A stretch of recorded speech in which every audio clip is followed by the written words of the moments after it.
That is tonight's national anthem as performed by the Jennings County High School Show Choir.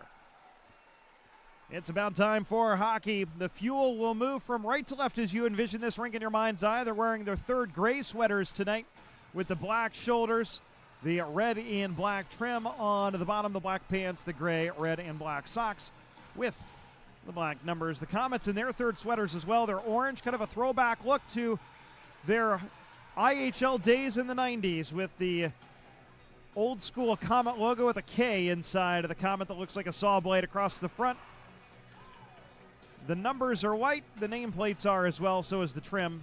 Pants are black, and the socks are orange. Starting on up for the Fuel tonight, Liam Coughlin in between Ryan Van Stralen and Joe Sullivan on D. Cliff Watson and Connor McDonald. The goaltender is Dan Bakula. For Fort Wayne, Mason Berg centering the starting line.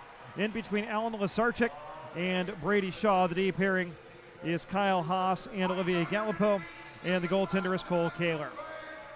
Our referee is Steven Saylor. He is about to drop the puck, but first he's over at the Fort Wayne bench having a chat with Ben Boudreau, their coach.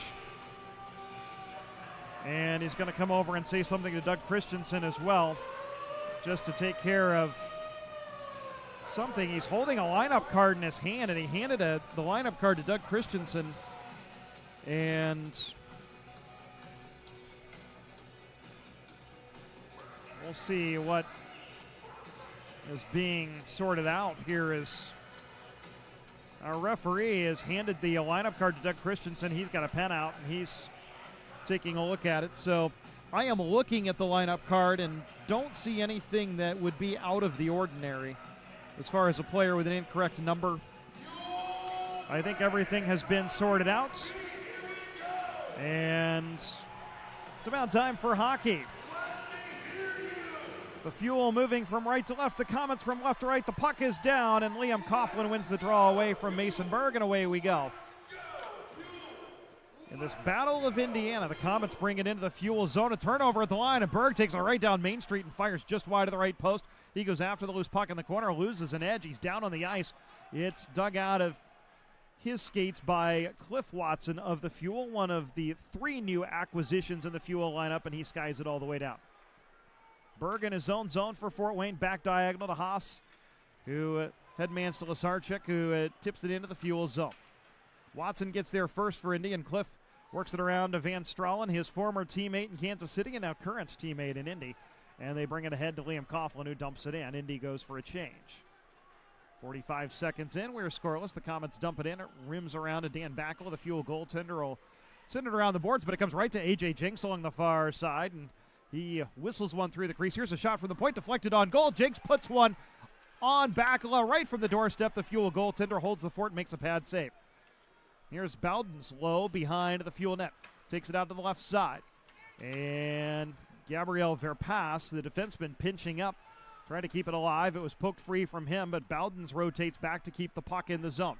Here's a pass hitting the Zamboni doors as Indy was trying to go D to D to Teixeira behind his own net, and Keone had to come back for it and was able to work it out to center, but Fort Wayne takes it back at neutral ice. Then Josh McArdle spikes it right back to the Fort Wayne line. Indy gets a change as the Komets spray it to the Fuel line. Now Petrozelli with a stick lift forces a turnover. He shoots from the top of the left wing circle.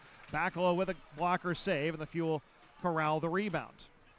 Rysick chips it up to Alex Rauter out to neutral ice, but Jones takes the puck away for Fort Wayne. They've had the advantage early. Petrozelli gains the line as Fort Wayne was able to tag up and get offside. To Jermaine Lowen in the left wing corner. He has the puck swept off of his stick by Jack Ramsey, and the Fuel look to break it out. They get it as far as their own line, where Jones sweeps it away. Indy recollects, and Jake Rysick takes a rink-wide pass at his own line. He'll gain speed, stick handle through two Komets through neutral ice, gain the Fort Wayne line. Up the right side, takes it behind the net, tries to drop it into the slot. Here's a shot, and Kyle Haas coming back on the back pressure is able to poke it off of a Fuel player's stick just as he was trying to pull the trigger from the top of the blue paints. Indy regroups, sends it in. Matthew Fogan into forecheck. They're able to work it past him. Lob it out to center. The puck drops down, but it hits a Fuel player after being touched with a high stick. So we'll have a whistle at a face-off at neutral ice with 17:28 to go in the first period of a scoreless game. Some ping-pong action back and forth. All started with a good chance early for Mason Berg. Connor McDonald trying to clear the zone, didn't end up turning it over, and Berg, luckily for Bakala, missed the net. And the most recent chance there for Joe Sullivan right in front of the net.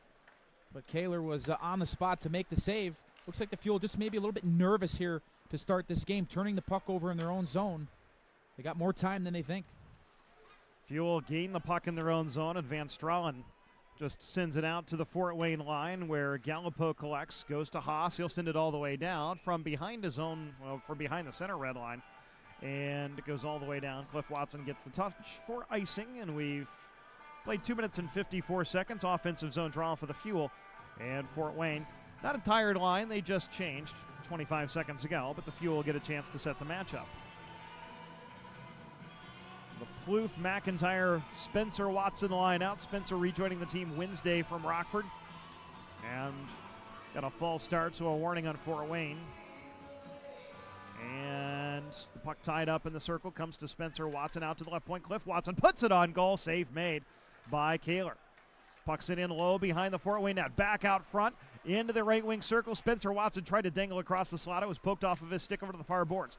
The Fuel work into the right point. McDonald puts one on goal. Stick save made by Kehler. Plouffe working the right wing wall. Back diagonal to Cliff Watson. Tried to put it into the slot, but it was picked off by Shaw. Watson gets it back. Sends one to Spencer Watson. He misses just wide from inside of the left wing circle. Bobby McIntyre keeps it alive to Spencer Watson. Back to McIntyre. Back diagonal to Cliff Watson. Walks the line. Goes low to Spencer Watson. Sends one across the slot. Nobody home. Alan Łyszczarczyk will take the puck for Fort Wayne and work it out to center. Great shift from that line. Both Watsons connecting on a couple passes. No relation there, but developing some good chemistry here early. Quick re-entry by the Fuel. Skating across the line is Nathan Knoll. He fires from the bottom of the right wing circle, and a stick save made by Cole Kehler, the Fort Wayne goaltender. And here's a steal by Knoll. Knoll, top of the right circle. He fires on goal. Glove save made by Kehler. He'll hold on with 16:04 to go. And Nathan Knoll, Doug Christensen said in the pregame, he's an elite forechecker in the ECHL, and you see why right there. He hunts the puck relentlessly, and when he's not the first guy in on the forecheck, he's in a good spot. Right there, he was in the middle of the ice, sealing that middle. The pass eventually came through to him. Let a good shot go, but always seems to be in the right spot. He's not always going 1,000 miles an hour. Sometimes it's okay to slow down.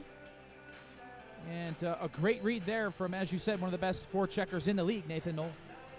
Knoll will take the draw after Matthew Fogut is tossed out of the circle. Right wing circle, offensive zone, won by the Komets. Gabriel Verpass will send it out to the line. It's kicked back into the zone and held in. Sent in behind the Fort Wayne net to Jake Schultz. In behind the goal, Knoll tries to turn his goal. Brings it out to the high slot, over to the right point, and he'll rim it back into Schultz on the cycle, into the left wing corner. Jake Schultz sets the edges, waits for a bump, and cycles it further along into the corner looking for Fogut. It's dug out of his skates by A.J. Jenks, the Fort Wayne captain. He'll rim it around, but it's held in at the right point by McCardle. Sit in behind the net. Fogut can't play it because he was taking a bump as he tried to.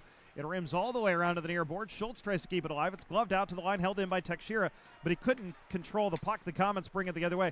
They were looking for Drake Rimsha, who was way behind the D, but Indy breaks up the stretch pass. Knoll, quick re-entry. In behind the Fort Wayne net. Indy changing behind the play out to Rysick. One-timer from the point. Pad save made by Kehler. Verpass collects the loose puck over along the far boards for the Komets. Goes D to D to Doherty behind his own net. Indy completing the change behind the play. As the Komets now will bring it back into their own zone so they can change out the forwards. Taylor Doherty for Fort Wayne going D to D to Gabriel Verpass, a recent acquisition, and he does not ice the puck as Stephen Bayless was able to get to the dots first. Fuel with the puck behind their own net. Jack Ramsey chips it off the glass out to center Van Stralen, and Sullivan able to work it free, but it comes to Olivier Galipeau back in his own zone for the Komets. Pass ahead to Stephen Bayless, picked off by Jake Rysick. He tries to bring it into the zone, gets it ahead to Coughlin. He'll bring it back to the D. Ramsey to the Fort Wayne line. Van Stralen rims it in. Indy will get a five-man change. The Komets trying to catch him, and they head man to the Fuel line to Brady Shaw. Shaw puts on the brakes in the right wing corner. Stephen Bayless on the puck in the right corner. He's being tied up by a Fuel defenseman. Comes out to the point to Binkley. He's able to get it ahead to Anthony Petrozelli. He's tied up by Plouffe. That allows Cliff Watson, the Fuel defenseman, to get the puck. He'll go D to D to McDonald, who lobs it to the Fort Wayne line. Knocked down there by Jason Binkley. He goes off the wall to the Fuel line, where it's taken back by Cliff Watson of Indy. Goes D to McDonald. Rink wide pass to Spencer Watson across the Kansas City line. Stops at the left point. Takes it to the high slot. Looks for a feed to Bobby McIntyre coming down the right side, but it was broken up by the Komets. They'll sky it back to the Fuel line. Alan Łyszczarczyk gains the Indy line. Fires a shot through a screen from the high slot that Dan Bakala gobbles up off the logo, and we have a whistle with 13:40 to go in the opening period. The Indy Fuel and Fort Wayne Komets are scoreless. You're listening to Indy Fuel Hockey. What if a car company didn't just build better cars, but helped build something more? Like community, family, futures. That's exactly what Honda is doing, right here at home. We're building the award-winning Civic and CR-V, and the stylish, smart Insight Hybrid. All three made in Indiana. We're Honda, and we're building something more together. From your Central Indiana Honda dealers. Now back for more Indy Fuel hockey action. 13:40 to go in the opening period. The Indy Fuel and Fort Wayne Komets are scoreless. Along with Nick Olchek, I'm Andrew Smith. And very quickly, we're seeing the dividends paid by Cliff Watson. You can tell why he is somebody Doug Christensen really wanted to bring in, and he's looked good early. And he's looked good against one of the league's best players in Brady Shaw. 44 points in 32 games this season. He was driving wide. He had a chance to take it to the middle, and Watson shut him off right away. He had his stick fully extended, took away any time or space to Shaw to make a move or a pass. And as you said, a great debut so far for Cliff Watson. He's got a couple shots at the net, makes that great defensive play. And that is one of the main reasons why Doug Christensen and his staff like him so much, is he's able to stop the rush against and get the play going back the other way. So a good play there by Cliff Watson. Watson acquired a couple days ago from Kansas City via trade. Komets win the draw. Brady Shaw fires on goal, and Bakala with a glove save. And he flashes the leather, holds on for a whistle. Cliff Watson won a Kelly Cup 2 years ago with the Colorado Eagles, and playing his 102nd ECHL game. 2 years he was the captain at Michigan Tech before turning pro. Back to the ice here as Łyszczarczyk wins the draw, but the Fuel get there and spray it back to the Fort Wayne line. Good play by Liam Coughlin. Brady Shaw tips it into the Fuel zone, and behind the net, Bakala stops it, leaves for his defense. McDonald rims it around the far side. Łyszczarczyk keeps it alive to Mason Berg. Back to Łyszczarczyk behind the net. Stick handling, tries to put one out through the slot and misses everybody, and Kyle Haas has to track it down in the neutral zone. So D to Doherty, and they'll work it through center. Łyszczarczyk's pass wide for Shaw is broken up by Joe Sullivan. Sent back to the Fort Wayne line where Doherty brings it back into the zone, but the Komets were offside as Brady Shaw was still well in the zone, and so we'll have a face-off at neutral ice. Yeah, Big Taylor Doherty had one thing on his mind, put his head down and get on those tracks and get moving north, but as you said, it was Brady Shaw who was on the far side, probably out of sight for Doherty to realize that the play would have been offside. And when you say big, you mean it. He's 6'8", out of Cambridge, Ontario. And here's a big hit on Drake Rimsha, and now Keone Teixeira and Matthew Bowdens have dropped the gloves. Bowdens gets in a couple of rights, pins Teixeira to the glass. He's able to free himself, tries to get a right in. He lands a couple. Bear hugs him, and he lands a couple more and tackles Bowdens. So Keone Teixeira winning that one. They give each other a tap after the fight. Teixeira leveled Rimsha, who was skating through the neutral zone with his head down. Yep. Just a good shoulder check, and then Bowdens made him answer for it. Yeah, it was a clean hit. Rimsha had his head down for a second as he tried to make a toe drag move to the middle, and Keone Teixeira, he didn't get all of them. He got kind of the side of his body, his shoulder, but a clean hit nonetheless. Wasn't high, didn't use his elbow. And in the modern day hockey, anytime there's a big hit, you're going to have to answer for it, like it or not. And give a lot of credit to Keone Teixeira. He stood up for himself, and I love the pat on each other's backs at the end. It's that unwritten rule that if one of your teammates gets hit hard, somebody's going to stick up for him. And but a good show of respect there at the end of the fight. Bowdens had the upper hand early, and then Teixeira was able to free the right hand and get leverage. So they'll sit for 5 minutes apiece, and Jermaine Lowen is headed to the penalty box as well. We may have an extra minor on Fort Wayne. And also just give a little more credit to Keone Teixeira. Like, he didn't originally want to go in that fight. You could kind of see him. He pulled away at the last second to try and avoid it from Bowdens, but he ended up fending for himself and did pretty darn well in the fight and got the takedown. 2 minutes are on the board for the Komets. The Fuel have a power play. Here's a feed across shot. Blocked, trickles into the goal mouth, but it's swept away by the Komets. Liam Coughlin in behind the four-way net. Rims it around to Bobby McIntyre. Out to the point for Cliff Watson. He walks the line. Watson to the left point to Bobby McIntyre, left circle. Sends one across, looking for Spencer Watson. He holds it in at the point, but turns it over to Doherty, who brings it ahead to Petrozelli and sweeps it back to the Fuel line. The extra minor is an instigator on Matthew Bowdens, so the Fuel on the power play as Bowdens goes for instigating. And puck battle along the far boards, won by the Fuel. They send it in behind the net, looking for Liam Coughlin. It doesn't connect, but McIntyre works it to Coughlin, rims it around to Spencer Watson. He works the right wing half wall out to Cliff Watson to the point. He shoots, and it goes high. Bobby McIntyre with it left corner, out to Cliff Watson. Over to the right side to Spencer Watson. Sends one in front to Coughlin. He can't quite get a handle on it. Comes back out to the point. Held in by the Fuel. Bobby McIntyre to Cliff Watson to Spencer Watson, top of the right wing circle. 49 seconds to go on the power play. Back to Cliff Watson. Over to Spencer, right side. Turns, fires. Save made. Positional save by Kehler. Darian Plouffe trying to hold it in along the boards, but the Komets are able to gain possession and send it all the way down. Nice movement in the zone from the Indy Fuel. Cliff Watson being that trigger man at the point, deciding whether shoot or to pass. So far, so good. Bobby McIntyre, an in rush behind the net. Over to the left side for Van Stralen. He's working against two Komets. Comes out to the point for Jake Reisig. Over to the right point.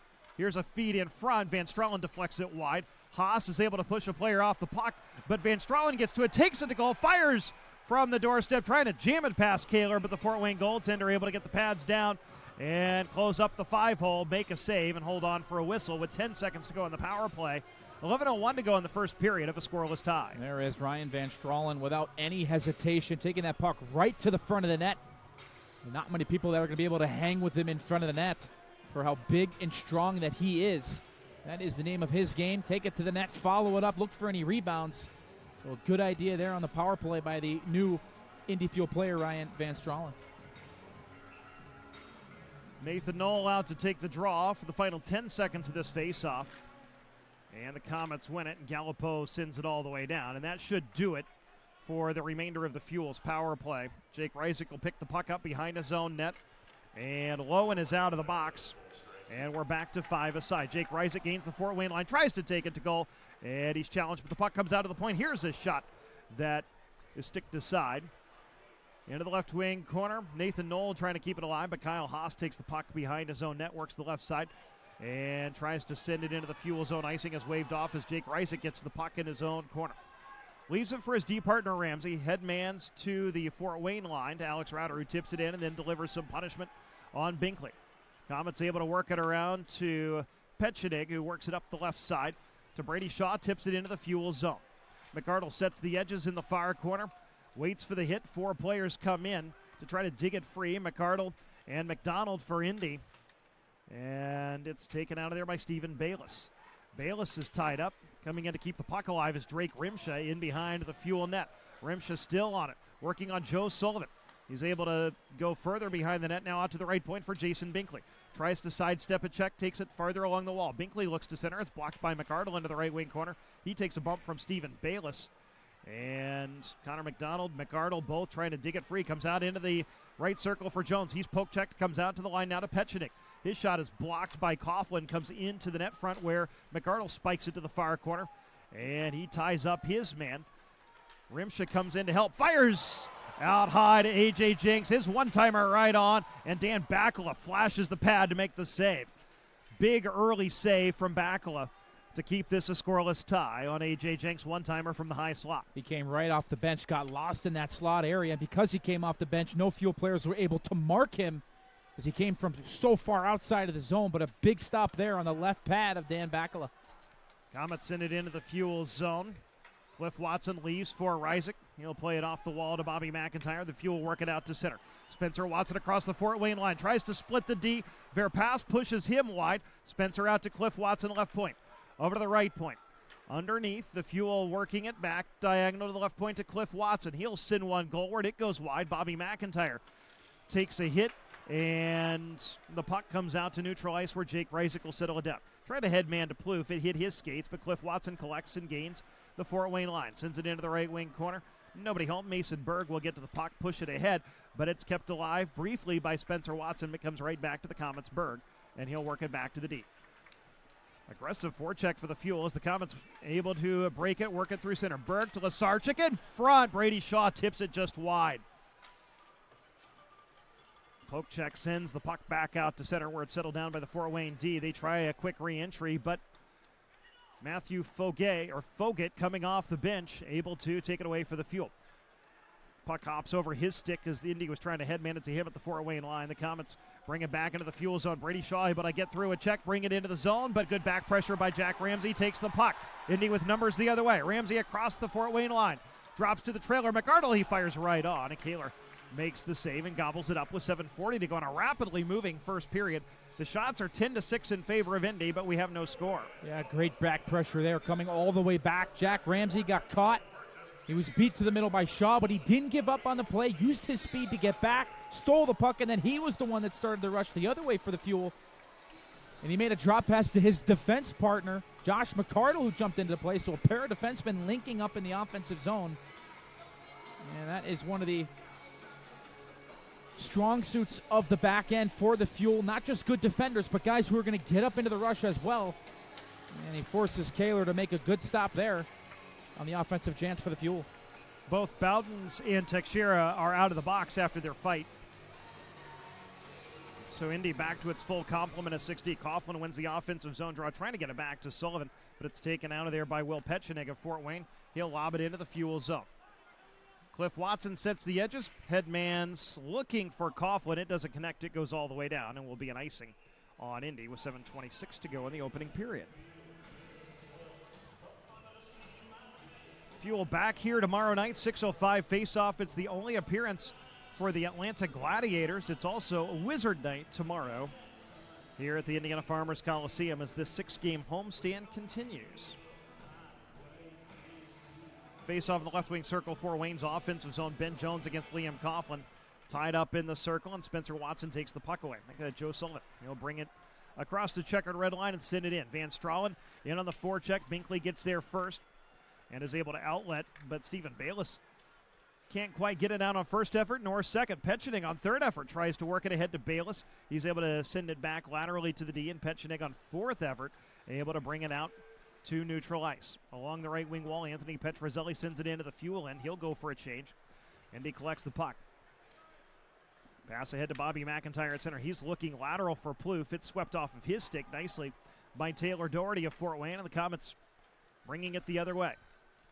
Across his own line, across the checkered red line, across the Fuel line is Rimsha. He'll rim it around.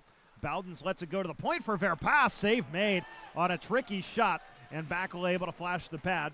Indy gets the rebound out to the wall, works it out to center. Doherty will lob it back in, cross corner dump. Fort Wayne takes the opportunity to change behind the play. Scoreless, 6:25 to go. Pass ahead to Plouffe, doesn't connect. Doherty collects for the Komets. Rink line pass behind Shaw, taken away by the Fuel. Spencer Watson, heel cowboy into the zone. Center for Plouffe. It is deflection, goes over the net. Komets able to play it back out to neutral ice. Keone Teixeira has it at his own line. Headman's through the neutral zone. It's tipped into the Fort Wayne end by Spencer Watson.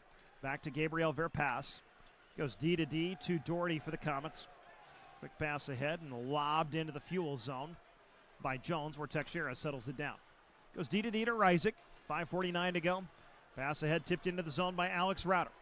Knoll trying to get there. Drops it for Rauter. It's broken up nicely by Galipeau. The Komets want transition the other way. They bring it across the Fuel line. Łyszczarczyk across the line up the left side. He's forced behind the net by Reisig, who chips it off the wall.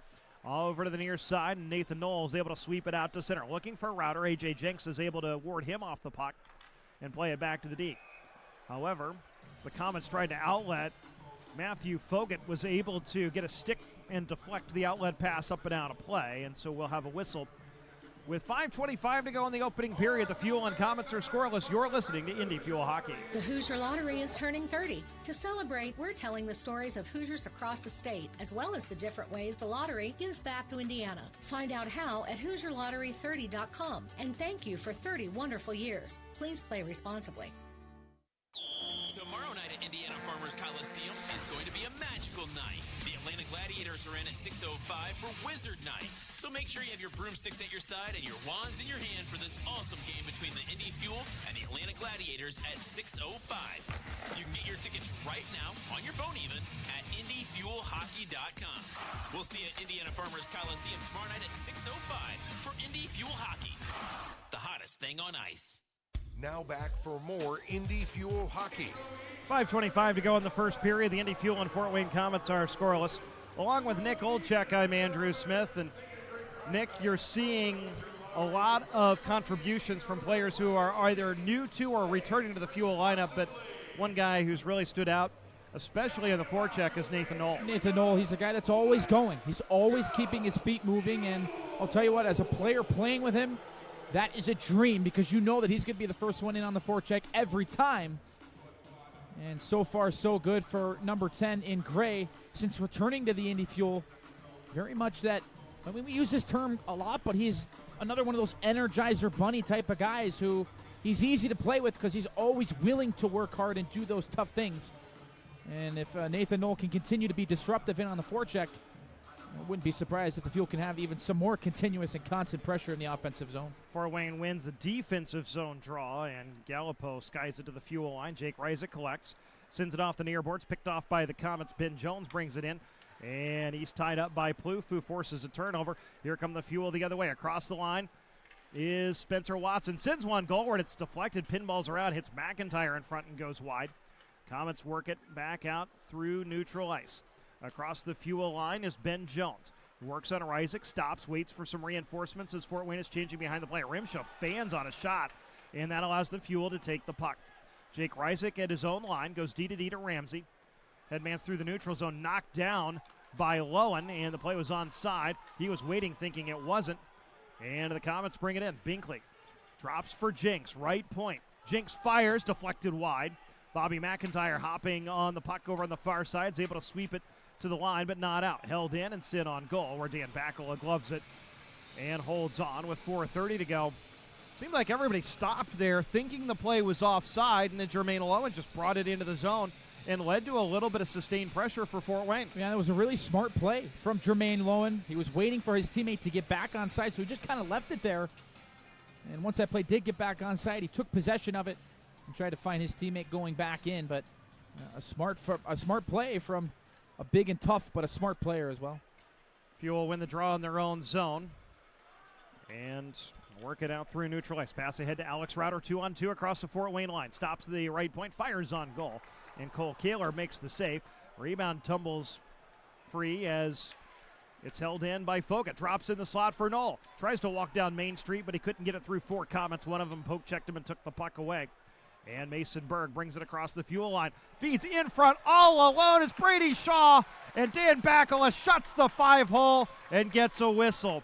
With 3:59 to go, Brady Shaw got in behind the D all alone, and a great save by Dan Bakula to keep this scoreless. It was Nathan Knoll who had a chance in the slot earlier in that shift, and he busted his rear end and came all the way back 200 feet, but he didn't realize the man he was supposed to cover on the back check was a little bit in front of him. So he did great work to get back. And then it was Brady Shaw who got the puck right in front of Bakula. I don't think he ever got a clean shot off, but lots to love there from the effort of Knoll. Just couldn't quite pick up Shaw there at the end of the play, and luckily no goal scored. Liam Coughlin sweeps the puck off the draw to the near boards away from Ben Jones, but Jones tries to keep it alive and takes it away. Out to the point to Jason Binkley. Sidesteps a check. Goes further along to Petrozelli. Now to Binkley in the right wing corner. He's tied up by Van Stralen, but the Komets maintain possession. Petrozelli spins to the bottom of the right wing circle. Takes it to the slot. Shoots. It's deflected. Still pinballing around, and Bakula sees it trickling toward him and hops on the loose puck to get a whistle with 3:37 to go. Fort Wayne's had a few opportunities now coming off the wall, using their speed and acceleration to work into the middle of the ice. At the end of the day, that's the most dangerous area of the ice, the house. If you were to draw lines from the goalposts to the face-off dots to the blue line, and in that slot area, that's the most dangerous area of the ice, so the Fuel got to make sure that they're shoring up that middle of the ice and not allow as many shots as they have been. There's a shot right off the face-off by Brady Shaw. Backlow with a positional pad save. The Fuel work it into the Fort Wayne end. Joe Sullivan sends it in behind the net, but it's rimmed around where Alan Łyszczarczyk will collect for Fort Wayne and will lob it to the Fuel line. Sent forward by Cliff Watson, picked off by Mason Berg. Ahead to Brady Shaw. It's swept off of his stick by Sullivan, but back to the Fort Wayne D. Their pass doesn't connect, so Cliff Watson collects for Indy.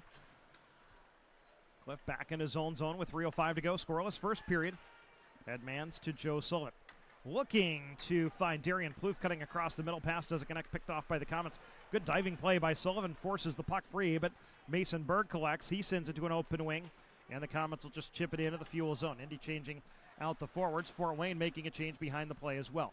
Łyszczarczyk sends it along the far boards where A.J. Jenks hops in to keep it alive. He's tied up by Spencer Watson ahead to Van Stralen, who played the puck down out of the air and then got the touch, and the referee is ruling it was played by a high stick, to howls of protest from the fans and some members of the Indy bench that, not that maybe Van Stralen's stick wasn't as high as the official did. And I would definitely have to side with the fans and with Van Stralen. Once that whistle went, he threw on the brakes and went and stared right at the linesman. To me, from up at our vantage point here, it did not look like it was a high stick, but nonetheless, that's the call.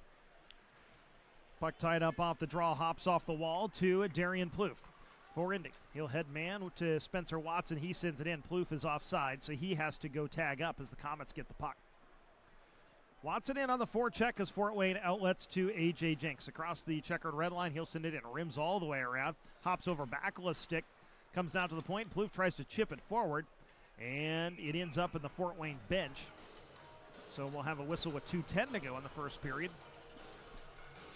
Spencer Watson named to the ECHL All-Star game because he was in the AHL up until basically a couple hours before the time of the game. He was unable to play, but he will be our first intermission guest tonight.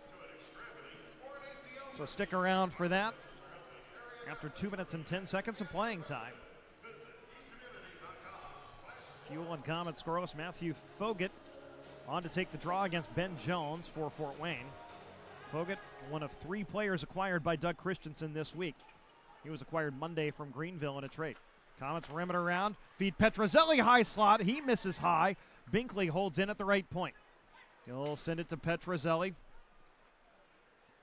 He brings it back out to the right point. Diagonal into the left wing corner for the big Jermaine Lowen. He's tied up by McArdle. Jones comes in to try to dig it free, as does Fogut. 3-man battle along the far boards with 1:40 to go. Finally comes free and then gets in right back into their skates, and finally Fogut takes it, sends it to an open wing and out of the zone. Petrozelli collects the puck at the checkered red line, dumps it back into the Fuel zone. Jones into forecheck. McArdle sweeps it around the far boards to Liam Coughlin. He'll let it go further in the neutral zone, looking for Knoll. Alex Rauter digs it free, and he sends it back into his own end to Keone Texier as both teams complete changes. Texier up the near wall to Cliff Watson. He tries to spin off a Berg, who takes the puck away. Lateral pass across the Fuel blue line, picked off by Indy. Van Stralen across the Fort Wayne line. Ryan Van Stralen to the bottom of the circle, takes it to goal. His backhander is stopped by Cole Kehler. Coughlin tries to put one on net. It's blocked into the far corner. Connor McDonald chips it to Van Stralen. He looks to center, and it's blocked by the Komets. Didn't connect with Coughlin. Comes out to the point. Lobbed right back in behind the Fort Wayne net. Kyle Haas will collect. 42 seconds to go in the period. We are scoreless. Haas D-to-D to Galipeau. His pass broken up and finds Brady Shaw. Quick up to Łyszczarczyk. He takes it into the slot, into the left wing circle. He shoots, trying to pick the top corner blocker side, but Dan Bakala makes a blocker save. Darian Plouffe with the puck the other way with 28 seconds to go in the period. Backhands to McIntyre. It's broken up by the Komets, but Plouffe collects. Turns and fires in front. Save made. We have a whistle, and our linesman is holding up 6 fingers. And I believe the Fuel are going to the power play. Yeah, that's what it looks like. It was called by the linesman. That is one of the penalties that the linesman can call.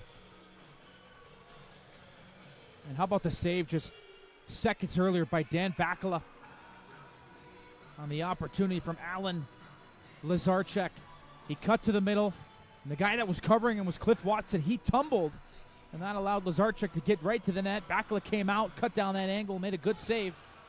But an opportunity here with 21 seconds left on the power play for the Indy Fuel. Bench minor for too many men on the ice. The Fuel send the league's 6th best power play out. They're clicking at 20% coming into tonight. The Fuel 0 for 1 on the power play. Fort Wayne is 23rd on the penalty kill at 78.2, but 1 for 1 tonight. Komets win the draw, send it into the Fuel zone. Teixeira headmans to Bobby McIntyre. Lateral pass to Plouffe, gains the line. Tries to take it down the slot and challenge 3 Komets. Puck comes free to McIntyre with 4. Out to the point. Teixeira tried to go to the right point, but the puck came out of the zone and back in. So offside is whistled against Indy with 1.5 seconds to go in the period. So we'll have one final face-off, and then the Fuel will have a minute 38 of carryover power play time to start the second.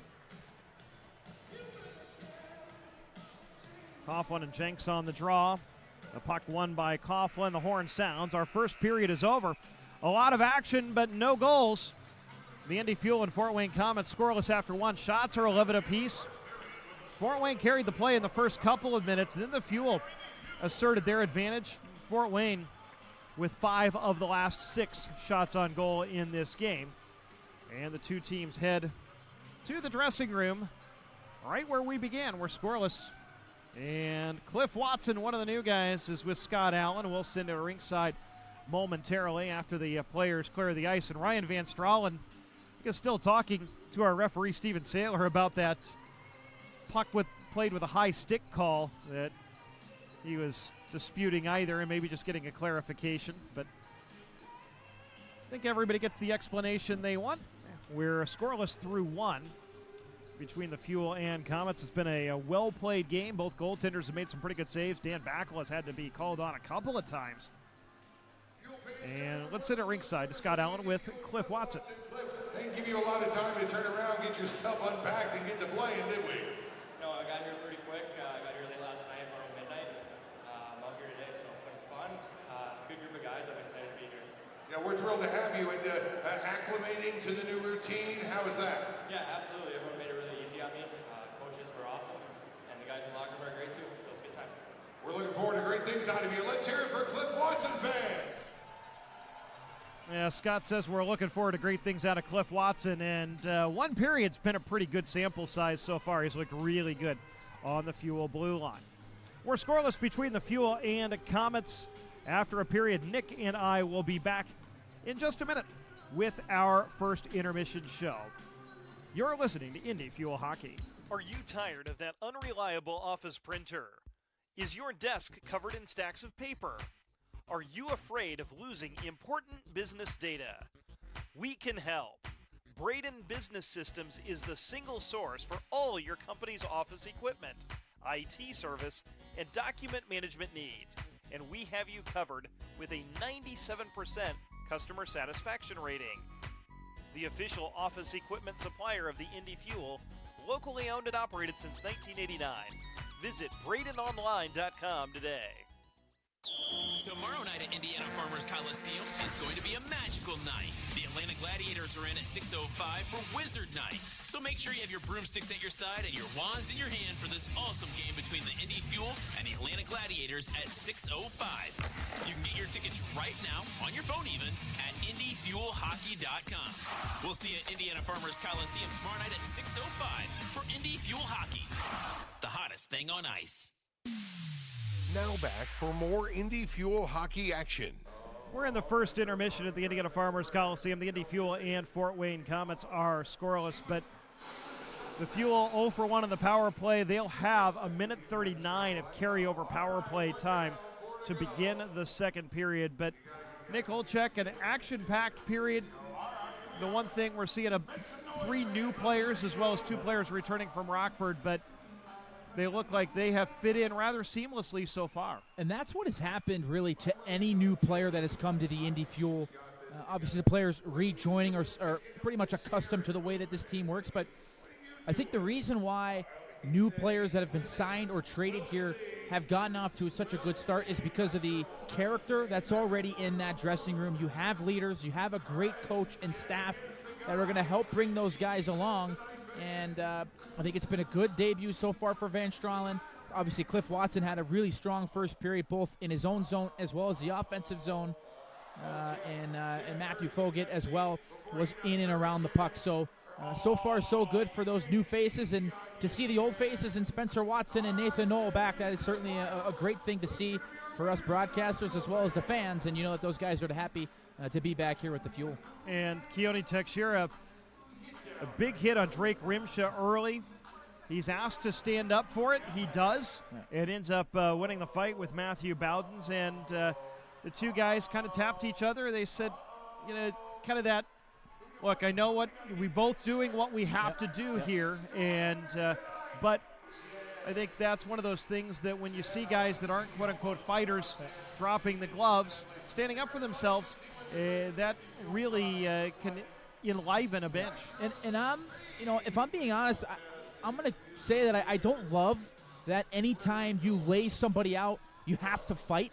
You know, of course, maybe that was the case back in the day to allow the players to police the game. But now that there's so many penalties called and the referees are trying to take extra precaution to protect the players, which is absolutely perfect. That's what you wanted. You want to make sure the players are in a safe playing environment to an extent. But it seems like now it doesn't matter what level of professional hockey, that if you lay a big hit on somebody, a clean hit. Now, if it's a dirty hit, then that's a different story. But if it was a clean hit like Keone Teixeira laid on Rimsha, you shouldn't have to fight because it was a well-timed and clean hit. But unfortunately, that is the day and age that hockey is in. And but a lot of stick taps and credit given to Keone Teixeira because he not only stood up for himself, but he won the fight as well. Looking at the score sheet, one thing I like looking at Indy, the 11 shots are spread out among 9 different players. Fort Wayne, Brady Shaw has 3 shots and A.J. Jenks has 5. So their top 2 lines essentially providing most of their offense. Matter of fact, they have just 1 shot that comes from outside those top 2 lines as far as their forwards, and just 1 from a D. And so the one thing that this Fuel team, obviously that McIntyre, Plouffe, Watson line has a lot of talent, but they're spreading their opportunities throughout the lineup, and balance and depth have really been a theme for this team all year. And they went through stretches where they were maybe a 1 or 2 line team, and then on that third line and the extra skater would just kind of be guys that would go out there, hit some people, forecheck, and just try and keep the puck out of their net. But now, I mean, you have depth up and down the lineup. First line, third line, and obviously the extra forward today, Jake Schultz, has shown that he can put the puck into the back of the net as well, and that is a real luxury for Doug Christensen because you know, hey, yeah, I got Nathan Knoll on one line, I got Joe Sullivan on another, I got Bobby McIntyre and Spencer Watson playing together, so that is a luxury as a coach to know that, hey, it doesn't matter what line I'm going to put out, they're going to go out and get the job done and keep the puck out of our net and try to put the puck into the back of the opposition's net, and the same thing could be said for the defensive core as well, so definitely good and strong to have that depth up and down the lineup for Doug Christensen. Let's take a look at what else is going on in the ECHL in the hockey world right now. We'll start in the Central Division where Wheeling leads Cincinnati 1-0 with 7:15 to go in the second period. Cam Brown with the goal for the Nailers. Atlanta, who will be here tomorrow night, leading Toledo 2-1. That game has 14 minutes to go in the second period. Kyle Bonus scored 36 seconds in for Toledo. And Samuel Asseline and old friend Scott Conway scored for Atlanta to give the Gladiators a 2-1 lead. Also tonight, Kalamazoo and Tulsa about to drop the puck in Tulsa tonight. Elsewhere in the league, Reading leads Newfoundland 2-1. That game in the final couple minutes of the second period. Adirondack all over Brampton 5-2. That also late in the second period, about 6 minutes to go in that one. 13:58 to go in the second. Maine leads Worcester 3-1. After one, Florida ahead of Greenville 2-0. After one, Cam Askew has South Carolina ahead of Norfolk 1-0. And Idaho and Kansas City are tied at 1. Midway through the first period, Rapid City and Wichita will face off at the top of the hour, as will Allen and Utah. In the American Hockey League, the Rockford IceHawks have a 1-0 lead over the Milwaukee Admirals tonight. Dylan Secura with the goal, assisted by Lucas Carlson, and one of the top scorers in the ECHL for the Allen Americans, Gabriel Gagne, who is on a PTO with Rockford. Colin Delia in net for the IceHawks. That game just 4 minutes into the first period. And the Ice Hogs leading the Admirals in Milwaukee 1-0. Of course, the NHL and the All-Star break, the All-Star skills competition tonight, and the All-Star game tomorrow night in St. Louis. And then the Blackhawks as well on their bye week, so they don't play again until February 1st, when they'll spend much of the month of February away from the United Center. So that's our quick look around the hockey world here. The Indy Fuel and Fort Wayne Komets are scoreless after a period. Our first intermission guest is the Indy Fuel's ECHL All-Star Spencer Watson. Spencer was selected to the game because he was on a call-up to Rockford, was unable to play in Wednesday's festivities, but very proud to be an All-Star. He's also the fastest player in Fuel history to 20 goals. Here is our conversation with Spencer Watson. We're here with Indy Fuel forward Spencer Watson before tonight's game against the Fort Wayne Komets. First of all, Spencer, you didn't get a chance to play in the game, but what did it mean for you to be named an ECHL All-Star and be recognized for the performance you had the first half of the season? Yeah, it was a huge honor. Anytime you can get named to kind of a big kind of game like that or status like that is pretty awesome as a player, and it's certainly something you can carry on with you and tell other people about it, and it's kind of special just to know that you were selected one year. Especially mean a lot because that's something that's selected by the people who are watching you play every night. Yeah, obviously a lot of people put thought into who's going and whatnot, and I think it just speaks to how I've been playing this year, and it's a good little confidence booster a little bit, just knowing that people kind of recognized you for the first half, and now just kind of got to build off that and keep it going. So there's a good reason you weren't able to play in the game. You were in the American Hockey League for the last couple of weeks. Just describe what that stint was like in the AHL and getting another shot with Rockford. It was awesome.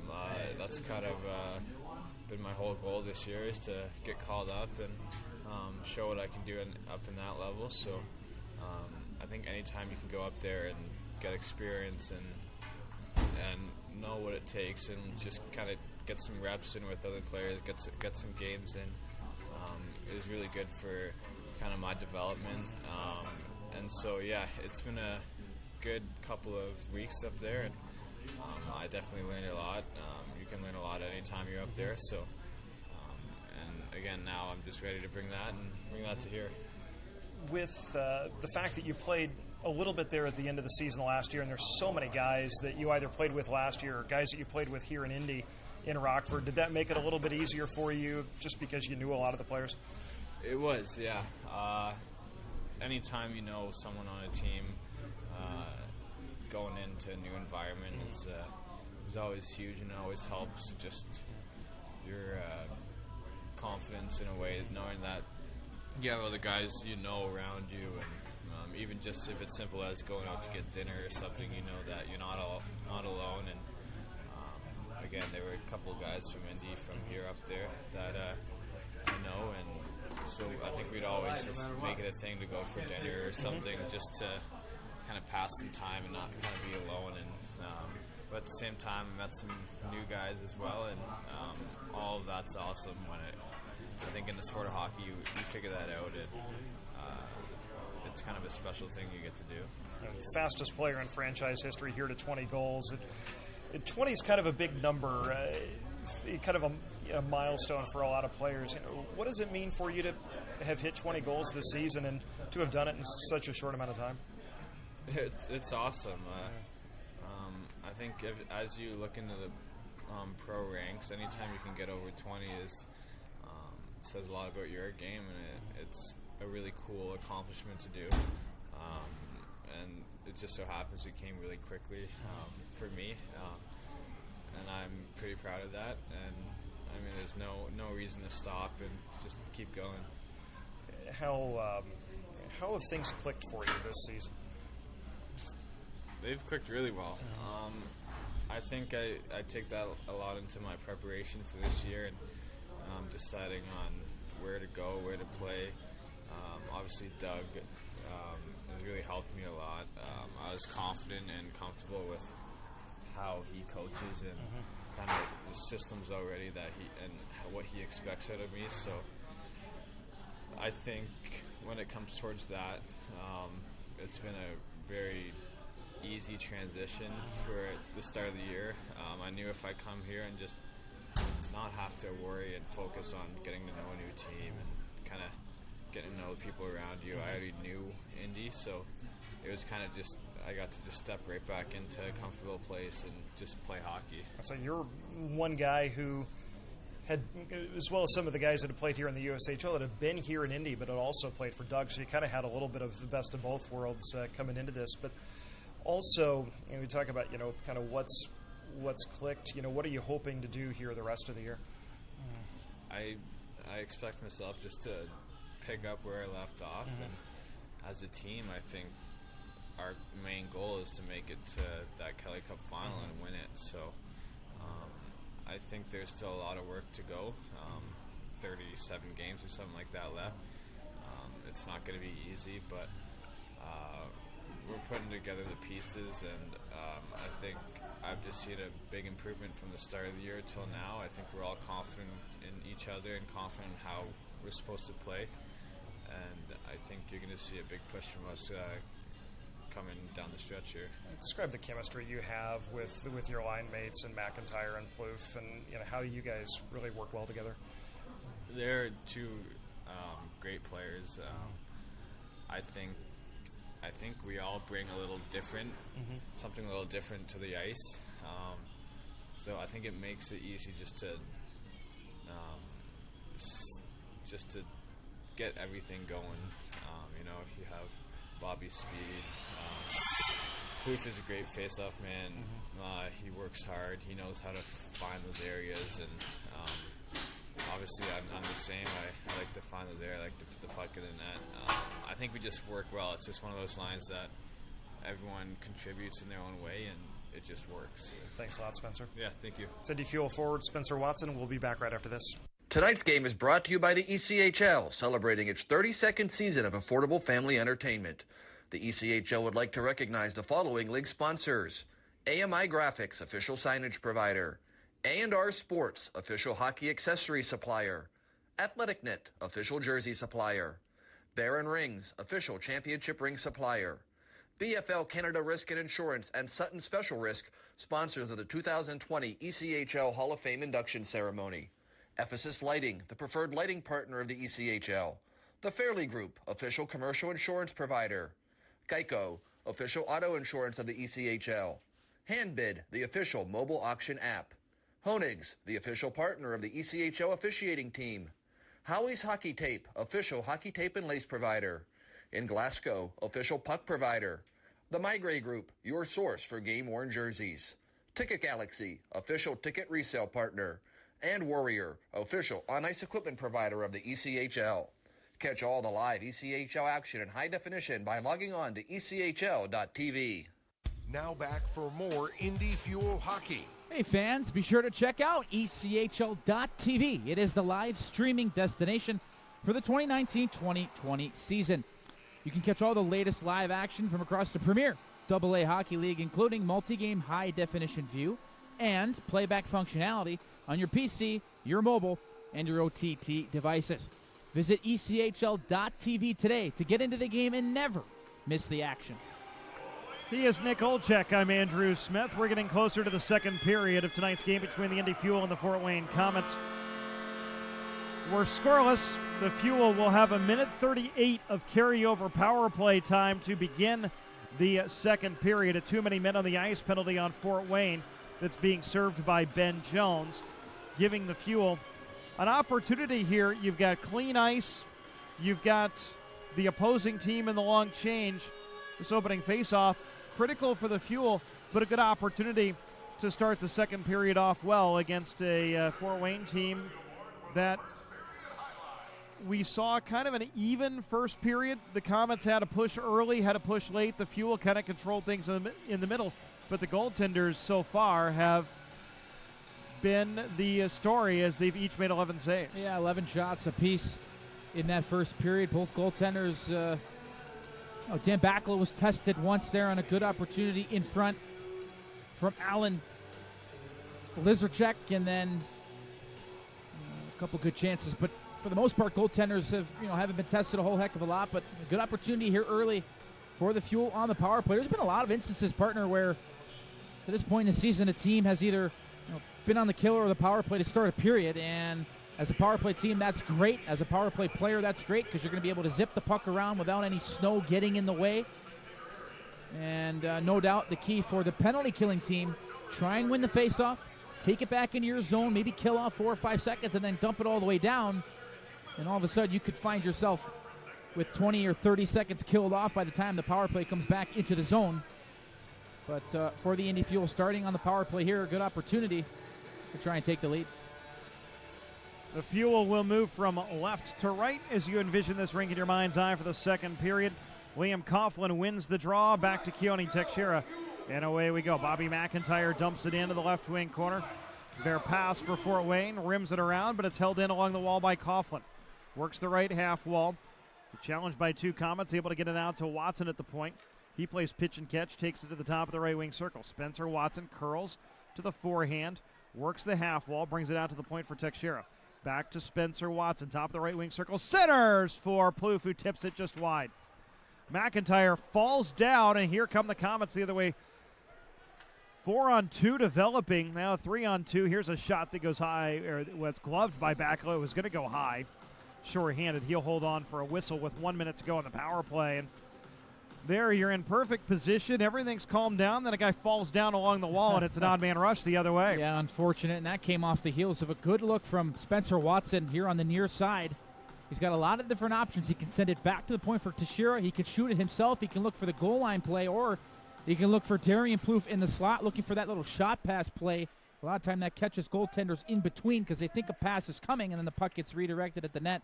But a good look there from Spencer Watson on the power play. Second power play unit on. It's rimmed in by Rauter to Fogut. In behind the net to Alex Rauter. He's tied up. Sweeps it into the left wing corner for Van Stralen. Back out to the point. Alex Rauter walks the line and turns it over. Good poke check by Shaw. Forces it free, but it's taken right back by Fogut. Quick re-entry right down the middle. He shoots right on. Looking for the 5-hole. But the Fort Wayne goaltender, Cole Kehler, able to gobble it up and hold on for a whistle with 32 seconds to go on the power play. That was a good takeaway in the middle of the ice, and then Fogut entering the zone. He was looking out to the right for Van Stralen, who was heading to the net. And it was kind of a no-look shot and hoping to catch the goaltender, thinking that he's going to pass. It ended up going right into the breadbasket of Cole Kehler, but a good idea there from Fogut. Alex Rauter to take the draw, left wing circle against A.J. Jenks. And our linesman is going to toss Rauter on a false start by the Fuel, so Nathan Knoll will take it. And tied up in the circle, Jenks able to sweep it back to Gabriel Verpass, and he skies it out to the neutral zone. 25 seconds to go on the Fuel's power play. We're a minute 15 into the second period. In a scoreless tie. Pass ahead through the neutral zone. Swept back into the Fuel and by Bowdens, and the Fuel able to maintain possession. Van Stralen has it poked off of his stick. Jenks sweeps it to the line where Cliff Watson settles down for Indy. Plays pitch and catch. Watson works it low. Here's a centering feed for Van Stralen. He chops to the puck and scores! Ryan Van Stralen with 1 second to go in the power play gives the Fuel a 1-0 lead as the feed came from the corner along the goal line into the crease. Van Stralen using that big body in front, found the puck, poked it past Kehler. The Fuel lead at 1-0. That's where Van Stralen scores a lot of his goals from. And I think Matthew Fogut's going to get an assist here. He was the one that got the puck down low off the pass from Cliff Watson. Once Watson passed it from the point, he dashed right through the middle to the net, so he was going to be an option there. Instead, Fogut looks to the back door, and Van Stralen camping out in front, using his size to create a little bit of space for himself, bangs that one in, and the Fuel capitalize on the power play. Fort Wayne wins the draw. Indy leading at 1-0. Ryan Van Stralen's first goal as a member of the Indy Fuel in his first game. Here's a shot from Binkley at the top of the right wing circle, goes wide, held in at the point by Petchenik for Fort Wayne. Sends it in behind the Fuel net. Battling there is Jermaine Lowen. Gets it out to the right side. Now to Petchenik. Through traffic. Deflected wide. It kicks into the corner. And comes out to the point where the Fuel skated out. As Joe Sullivan brings it into the right wing corner. Petchenik is able to get it past him. Leave it for Jones. And the Komets trying to work it out of their own zone. Jones to Binkley. He's being bothered by Sullivan. Headbands to his own line. Puck pinballing around and neutral ice. Finally collected by Stephen Bayless of Fort Wayne. Backhanded to the Fort Wayne line. They're in the middle of a change, so the Fuel collect.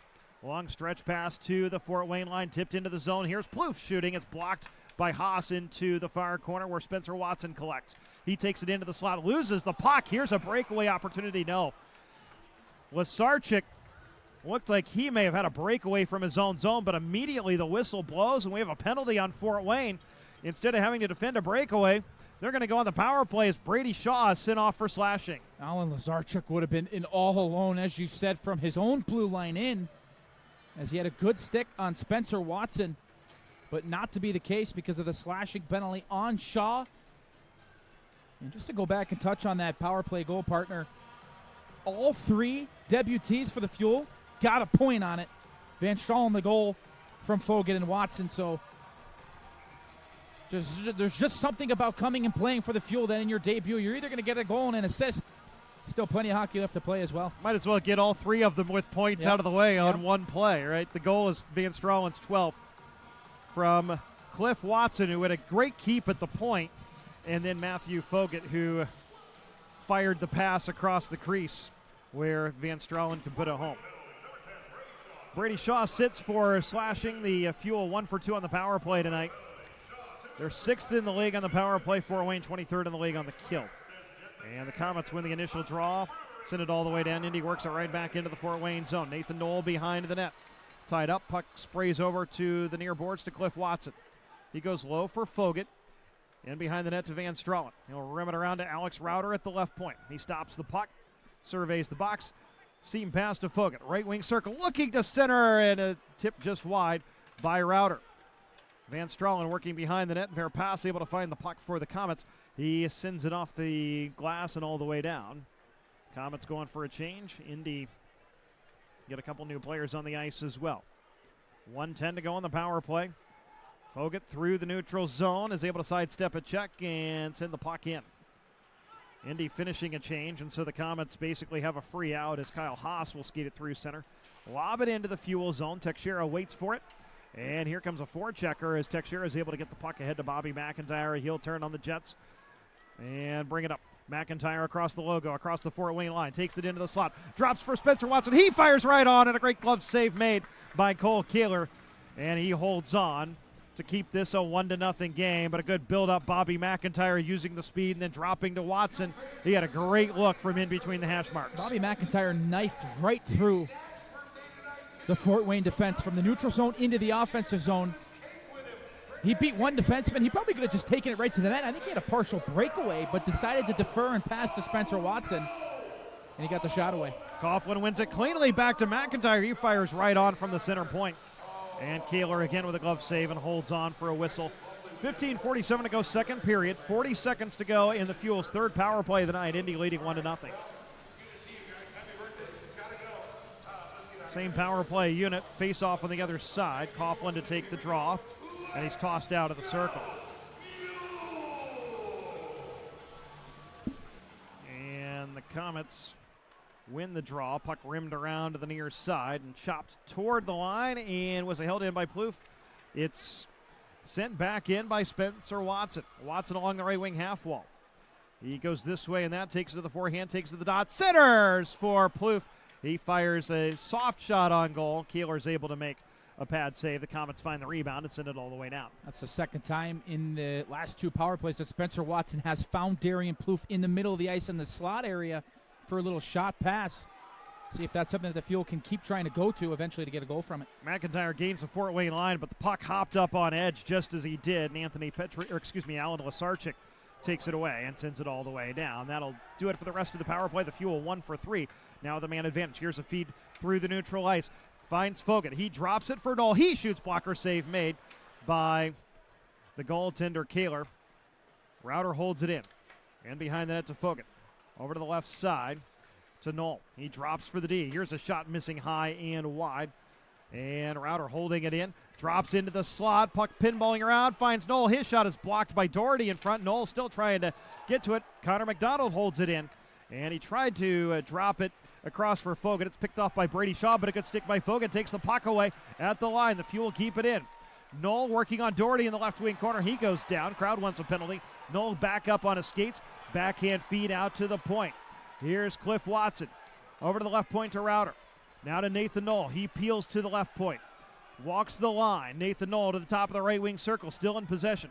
Drops it for McDonald. Back to the point. Router fires and misses the net just wide with all kinds of traffic in front.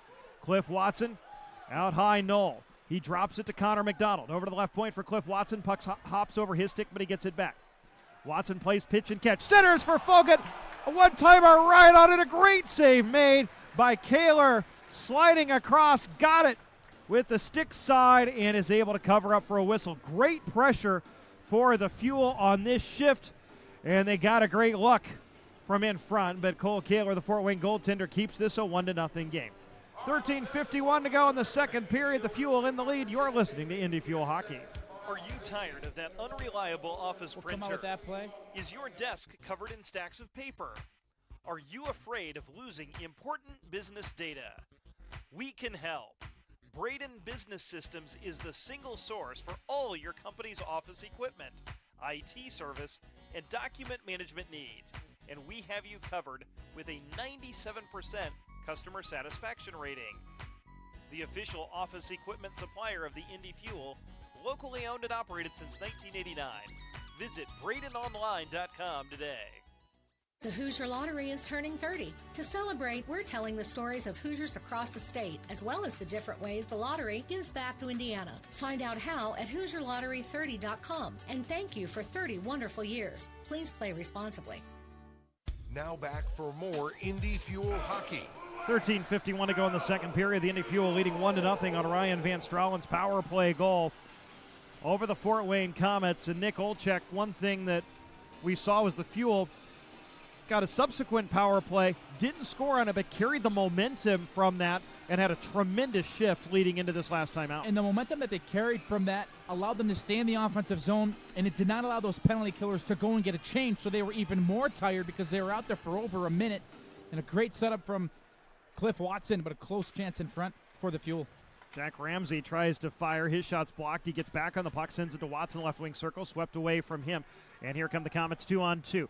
Jermaine Lowen to Jones. He is stapled into the boards by Bobby McIntyre. Puck chipped out to neutralize. Indy looking for transition the other way, but good back pressure from Jermaine Lowen. Takes it away from Plouffe. Lowen into the right wing circle, but the play was offside. A little bit of a late whistle, but face-off will be in the neutral zone. 13:28 to go second period. 1-0 Fuel. And on that last shift before the timeout, not only did they keep the puck in for a long time, keep those penalty killers +1 out on the ice. Got a great look from Matthew Fogan. And it was only Cole Kehler making a tremendous save, able to keep this a 1-0 game. And it was the guy who passed it to him was Cliff Watson again, diving in from the point. And not just being the great defender that we talked about him being, but also that offensive catalyst in the offensive zone. The assist he had was his 17th. It's a pretty good number for a defenseman. Komets win the draw in the offensive zone as we're back to action. Puck's in behind the net. Jermaine Lowen sweeps it out at the point. Pechenik looking for a tip in front. It's deflected wide by Petrozelli. He tracks the puck down on the far wall, takes a big hit, and here we go. Jake Schultz and Jermaine Lowen looked like they were getting ready to go for round two. They had a tremendous fight a month ago in Fort Wayne, but the linesmen intervened before they came. There was a big hit delivered, and it looks like the Fuel are going to go short-handed. Let's see if anything else comes out of this, as Schultz just leveled one of the Komets over on the far side, and right away, both Ben Jones and Jermaine Lowen, who just rejoined the Komets this week, stepped in to intervene, but the linesman got there first. The Fuel are going to be short-handed for the first time tonight. Yeah, interference is going to be called on Jake Schultz. A little bit of a high hit, but by the time that the puck had gone, there was a substantial enough time from when the puck left the stick of the Komet. And by the time Jake Schultz came in and decided to lay the boom on him, and man, Jake Schultz, he could just put you on your wallet and then some through the ice sometimes. And the Indy Fuel are going to have to kill off a penalty here. Yeah, Schultz 6'4", 227, and that was felt over on the far side, but he's going to have to sit and watch for 2 minutes. Fort Wayne with one of the league's elite power plays, 24.4%. They're third in the league. The Fuel struggling a little bit of late on the penalty kill. They're 20th in the league at 80.3%. It was a top 10 penalty kill up until the last 2 or 3 weeks. The Fuel do win the initial draw and send it back in as the Komets rim it into the Fuel zone. Liam Coughlin goes into the corner with Matthew Bowdens, comes out to the point to Binkley, walks the line, sends one on goal, deflected just wide by Jenks. The goaltender Backla may have gotten a stick on that. Jenks sweeps it out to the point to Mason Berg. Center point Binkley over to the right side to Rimsha. He works it low, take it away from him, and Liam Coughlin clears all the way down the river. Yeah, Rimsha was looking for Mason Berg on the weak side, the far side, but good positioning by Liam Coughlin. Didn't get his stick on it, but it hit him in the skate, all because he was in the right position. A.J. Jenks tried to connect with Rimsha coming through the neutral zone with speed. It's picked off and sent all the way down by the Fuel. Halfway through the penalty to Schultz, 11:56 to go in the second period. Indy leading 1-0. Feed up the left side to Brady Shaw. Takes it through the neutral zone. Dangles. He's tripped. Penalty coming on Indy. Fort Wayne's going to have a 5-on-3 for 49 seconds. Tripping call on the Fuel. And now you've put one of the league's best power plays on the ice with a 5-on-3 for 49 seconds. As Alex Rauter will sit. Time of the penalty, 8:12. And Indy now having to kill off a 5-on-3. They were in this situation last Saturday against Wheeling, and it really turned out to be a turning point in the game. They were leading by 2 goals at the time and basically prevented Wheeling from even thinking about a comeback. See what happens here. Liam Coughlin to take the draw against A.J. Jenks. In the left wing circle, won by the Komets. Out to the point, Galipeau. Surveys, works it low, and now comes out to Rimsha. He looks off a defender, takes it into the circle. It's deflected wide. Brady Shaw behind the Fuel net. Centering for Jenks, puts it just wide. Shaw behind the Fuel net again, looking to center for Jenks. Doesn't connect. Comes out to Galipeau at the top of the right wing circle. Works it low for Łyszczarczyk. He'll take it out into the high slot over to Galipeau. Sets him up for a one-timer, and he scores. Now Fort Wayne gets a 5-on-3 and takes advantage. And the Komets have tied it at 1, and the crowd voicing its displeasure. It didn't like the penalty call and is letting Steven Saylor hear it, but the Komets have tied it at 1 as they did what you do on a 5-on-3. Get it down to the top of the circle and then fire a shot through traffic. And it was defenseman Olivier Galipeau who was up near the blue line. He realizes that Alan Łyszczarczyk is going to come up towards where he was. And a little bit of a pick play from Łyszczarczyk as well to kind of buy Galipeau some time. They do a quick little interchange. And the puck eventually given back to Galipeau on a tee, and he rips it past Dan Backla. Galipeau, one of the top defenseman scorers in the league. He came into the night tied for 15th in defenseman points. And if it is his goal, it is his 6th of the year. There was some traffic in front. And it is Galipeau's goal. Jenks and Łyszczarczyk with the assist. And Fort Wayne still has a 1:10 of power play time as we're back to action. The Fuel send it back into the Komets end. Galipeau able to work it forward to Jones across the Fuel line. Rink-wide pass behind Shaw. He collects top of the left wing circle. Shaw sends one goal. We're deflected by Petrozelli on goal. Backlow with a reactionary save, and the Fuel find the rebound and clear. Low shot from Shaw. Good redirect in front from Anthony Petrozelli. All of a sudden, the puck was going one way, and he got a stick, opened it up, and allowed the puck to go back the other way, but a good reactionary save from Dan Backla. The Fort Wayne goal, tying the game at 1, was Galipeau from Jenks and Łyszczarczyk at 8:38 on the power play. Komets still have 30 seconds to go in the second half of the power play here as they had the 5-on-3. Jenks centers for Bowdens. He collected it on the backhand, has to turn to the forehand of the right wing circle. Out into the center point for Binkley. Plays pitch and catch, goes to the right side. Here's a shot from Rimsha, save made by Backla. Puck rimmed around but held in by Rimsha. Out to the point, one-timer from Binkley on goal, stick save made. Rebound out to Rimsha, he misses high and wide from the top of the right wing circle. And Router's out of the box. We're back to 5-a-side. Puck rimmed in by the Komets. Sit in behind the net to Bowdens. Takes it behind the goal. Cycles into the right wing corner for Mason Berg. Berg in his first game back after 8 weeks in the AHL. Sends one into the left wing corner. Fort Wayne changing behind the play. Fuel can't clear it out. Berg holds it into the line. Leaves it for Jenks. Poked off of his stick by Coughlin into the left wing corner, where it's collected by Fort Wayne. In behind the net for Berg. McDonald ties him up. Those two are teammates in the USHL with the Chicago Steel. Comes into the left wing corner now to Ben Jones. And finally, Alex Router takes it away from him. Gets it as far as his own line. Indy trying to fire wagon change behind the play. Fort Wayne recognizes that. Tries to re-enter quickly. Berg drops for Jones. Shoots deflected up and over the net. Hits the glass behind the goal. Collected by Indy coming up the near boards is Bobby McIntyre, but he can't get it past Lowen, who holds it into the zone. Lowen works it low. Rimmed around by Router, but over to Taylor Doherty. He tried to center. It's blocked right back into his skates. Doherty along the right wing half wall. In behind the net for Lowen. He is separated off the puck, and the Fuel are headed to the power play as one of the Fuel players tripped behind the play. And Darian Plouffe also loses an edge as Indy is trying to gain the zone, and it will yield a power play for the Fuel as Jermaine Lowen will sit for a pair for tripping an offensive zone penalty, and Indy to the power play for the fourth time tonight. Another opportunity to break the lead, or break the tie rather, for the Fuel. They've had some good looks on the power play so far. See if they can capitalize on this one. Try and take a 2-1 lead. Liam Coughlin against A.J. Jenks in the draw. Left wing circle, Fuel offensive zone. Jenks sweeps it to the boards to Galipeau, who is Fort Wayne's goal scorer. He'll send it around to Petrozelli, who softly sends it all the way down the rink.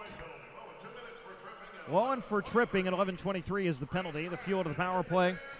For the fourth time tonight, they're 1 for 3. Fort Wayne is aggressive on the penalty kill.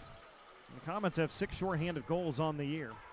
Forechecking hard here, but the Fuel able to work it through center. Bobby McIntyre across the line. Can't corral the puck. Berg takes it away. It's bunted to Petrozelli. He'll bring it 2-on-2 across the Fuel line. Petrozelli shorthanded, stops at the point, sends it in behind the net for Mason Berg. And it's taken away from him by Teixeira. Here come the Fuel the other way. Pass ahead to Bobby McIntyre at the Fort Wayne line. He'll shovel it into the corner, looking for Spencer Watson. Verpass has it poked past him. Walking the goal line, taking it to goal, shooting save made, rebound, pinballing around to the crease, and it's underneath Kehler, and he's able to get a whistle. As the Fuel, Liam Coughlin and Darian Plouffe were digging at the puck as Plouffe took it to goal and created a good scoring chance. It was Spencer Watson who poked the puck behind the net to the other side, the weak side of the net for Darian Plouffe. And the recognition of Plouffe to realize that there was nobody between him and the net. So he attacked. Wasn't going to defer, wasn't going to try and pass to the point. He took it right to the net himself and forces the goaltender to make a stop. Knoll wins the offensive zone draw for the Fuel. They work it around to Fogan. He fires from the top of the right wing circle on goal, and Kehler with another positional save, and he holds on for a whistle. 1:02 to go on the power play. 7:38 in the second period. We're tied at 1. And a face-off in the right wing circle. Fort Wayne was trying to slip A.J. Jenks on late, but Steven Saylor says no, home team gets last change. So Nathan Knoll will take the draw in the right wing circle. Against Rimsha, comes out to the point for Fogan. Over to the left point. Cliff Watson skates in, shoots, pad save made, juicy rebound. Fort Wayne can't clear, held in by Fogan. He batted that puck out of the air like a baseball player. Over to Cliff Watson, center point. Over to the left side, and here's a feed in front looking for Knoll from Router. It doesn't connect. Held in by Fogan. And behind the net, Van Stralen looking to connect with Nathan Knoll. Taken out of there by Verpass. The Fuel able to maintain possession. Knoll along the half wall. Takes it to the middle, poked off of his stick. He and Verpass go in the corner for 29 seconds to go in the Fuel power play. Head to Van Stralen, bunts it back to Knoll along the half wall. Tries to go out to the point. He's tackled by Verpass, who's able to get the puck free and send it back to the Fuel line. Nathan Knoll was a man possessed to be able to keep that puck and possess it on that shift. A couple battles there with Verpass as well. So good job there on the power play for Nathan Knoll. Fuel send it in. Fort Wayne sends it right back out as Kehler rimmed it around to Doherty, and then the puck had just come out of the zone. Teixeira tried to hold it in at the line by gloving it down to himself, but the puck had come out of the zone and then back in. So offside on Indy with 5 seconds to go on the power play. 6:41 in period number 2 of a 1-1 game. I'll tell you what, Nathan Knowles, 5'11", 174 pounds, but he plays way bigger than that. He's got the heart and the work ethic of a guy who's about 6'5", 250. And he does not shy away from any battle. Doesn't matter how big or how good the other player is. Such an important player to this Indy Fuel team. 4th round pick of the Hawks back in 2016, playing on an NHL contract is Nathan Knoll. Komets are back to full strength. They bring it into the Fuel zone. Anthony Petrozelli up along the left wing boards, tries to drop it for low and has just come out of the penalty box. Fort Wayne now 3 for 4 in the kill.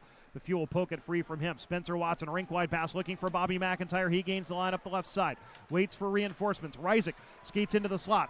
Can't quite corral the puck. He does to the right wing circle. Takes it in behind the net. The defenseman forward to the goal line. Pops out the left side. Rysick now to Jack Ramsey in the left wing circle. He takes it behind the net. The defenseman leading the offense here. Back out to the left point. Now D to Ramsey. Ramsey fakes a slap shot, feeds Rysick, one-timer right on, and another positional save made by Kehler, and he'll gobble it up for a whistle with 5:45 to go. In the second period, the Indy Fuel and Fort Wayne Komets have traded power play goals in this period. We're tied at 1. You're listening to Indy Fuel Hockey. What if a car company didn't just build better cars, but helped build something more? Like community, family, futures. That's exactly what Honda is doing right here at home. We're building the award-winning Civic and CR-V and the stylish, smart Insight Hybrid. All 3 made in Indiana. We're Honda, and we're building something more together. From your Central Indiana Honda dealers. We're here today with Nitro from the Indy Fuel.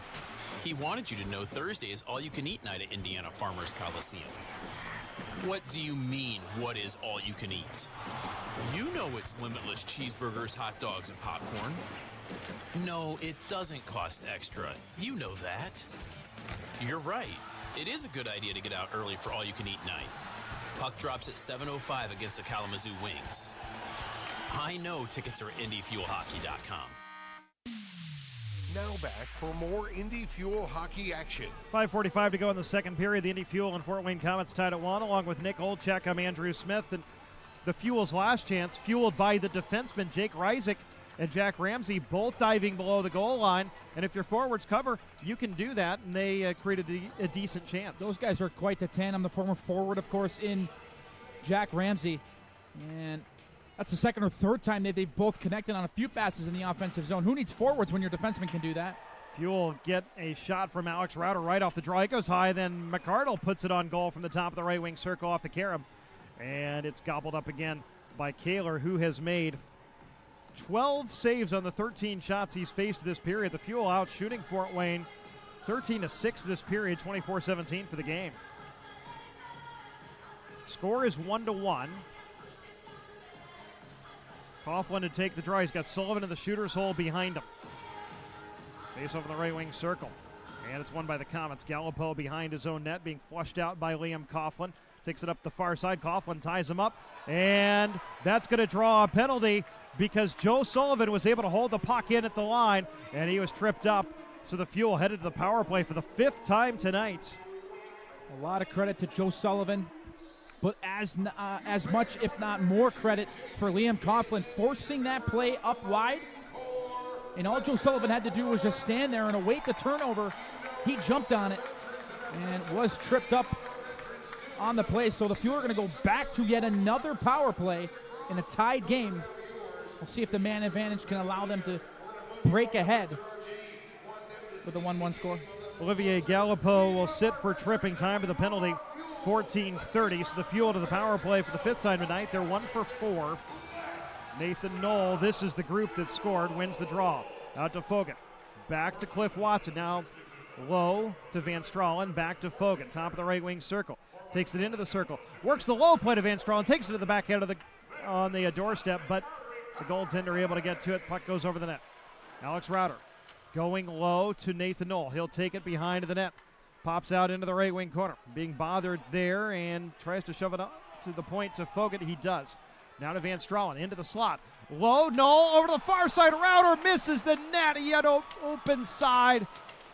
And Kehler diving And Router just missed a goal that would have given the Fuel a 2-1 lead. Great setup by the Fuel. Cole Kehler like Spider-Man. I mean, he came from his left to his right. I think he got a real big, powerful push, which allowed him to get there quickly, but he reached behind him to snag it with the glove. I mean, that is an unbelievable save. I have no doubt that we're going to be seeing that one on a lot of highlight reels in the future. Kehler just pushes left to right, and the puck disappeared. And as a player, you're sitting there going, how do I not put that in? It's always, when you try to go top shelf, the 5-hole's open, or you try to go 5-hole and the top shelf's open, just one of those plays. But that's where you got to tip your helmet and say, a good save by the goaltender. And he made a spectacular one. Face off in the left wing circle, won by the Komets. Łyszczarczyk trying to do something with it. He hits a stanchion, comes out in front, puck poked through the crease. Van Stralen tracks it down to the right wing circle, takes it into the slot, sweeps it low for Knoll, back out high to Fogan. Over to the left point to Cliff Watson. He fakes, sends to the left side. Router goes low to Knoll. He lost it in his skates and found it, works it along the far wall. 1:04 to go on the power play, comes out to the point to Cliff Watson. Now to Fogan, right wing circle, dangles, shoots, misses wide. Knoll sweeps it out looking for Router. It's deflected past him. Indy changing behind the play. Cliff Watson holds it in to Knoll, bunts it back to Router along the left wing boards. 50 seconds to go on the power play. Router peels into the circle, shoots on goal, and gobbled up by Kehler, the Fort Wayne goaltender, and he holds on for a whistle. With 46 seconds to go on the power play, 4:15 of the period, we're tied at 1. A skilled maneuver there to the middle by Alex Router. Pulls that puck into his body, eludes the stick of the penalty killer. And unfortunately for the Fuel, Kehler was able to make the stop with his shoulder and then get the glove and press it up against his shoulder to keep the puck and freeze it. A good shot there from Router, cutting to the middle of the ice. Coughlin on to take the draw. He's got McIntyre and Plouffe on either side. The points are Teixeira and Spencer Watson. Coughlin's been tossed out of the circle, so Plouffe will take the draw. And the Komets win it.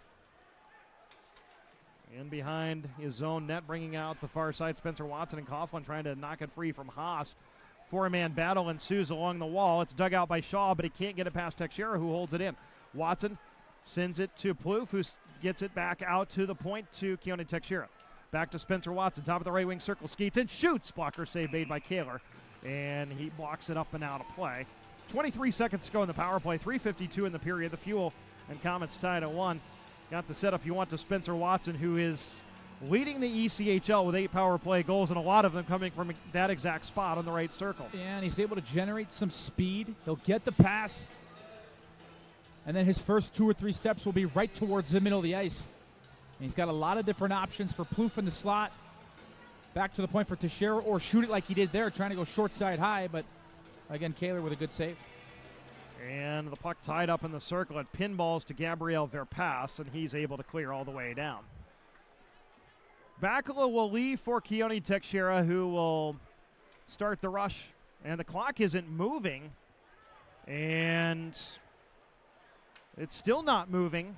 It hasn't moved for a while, and so our linesman's skating over to figure out when to let the player out of the box. And they're going to let him out now, as there's still 17 seconds on the penalty clock, because there was a long time where the clock didn't move. So Fort Wayne's at full strength. The Fuel recognize it, but the Komets able to work it out of the zone. 2-on-1. Galipeau across the line, feeds the far side. Stephen Bayless shoots. Dan Bakula comes across to make a save and holds on for a whistle with 3:32 to go. Now we'll reset the clock as we've got a timing issue. The clock didn't start for about 15 or 16 seconds.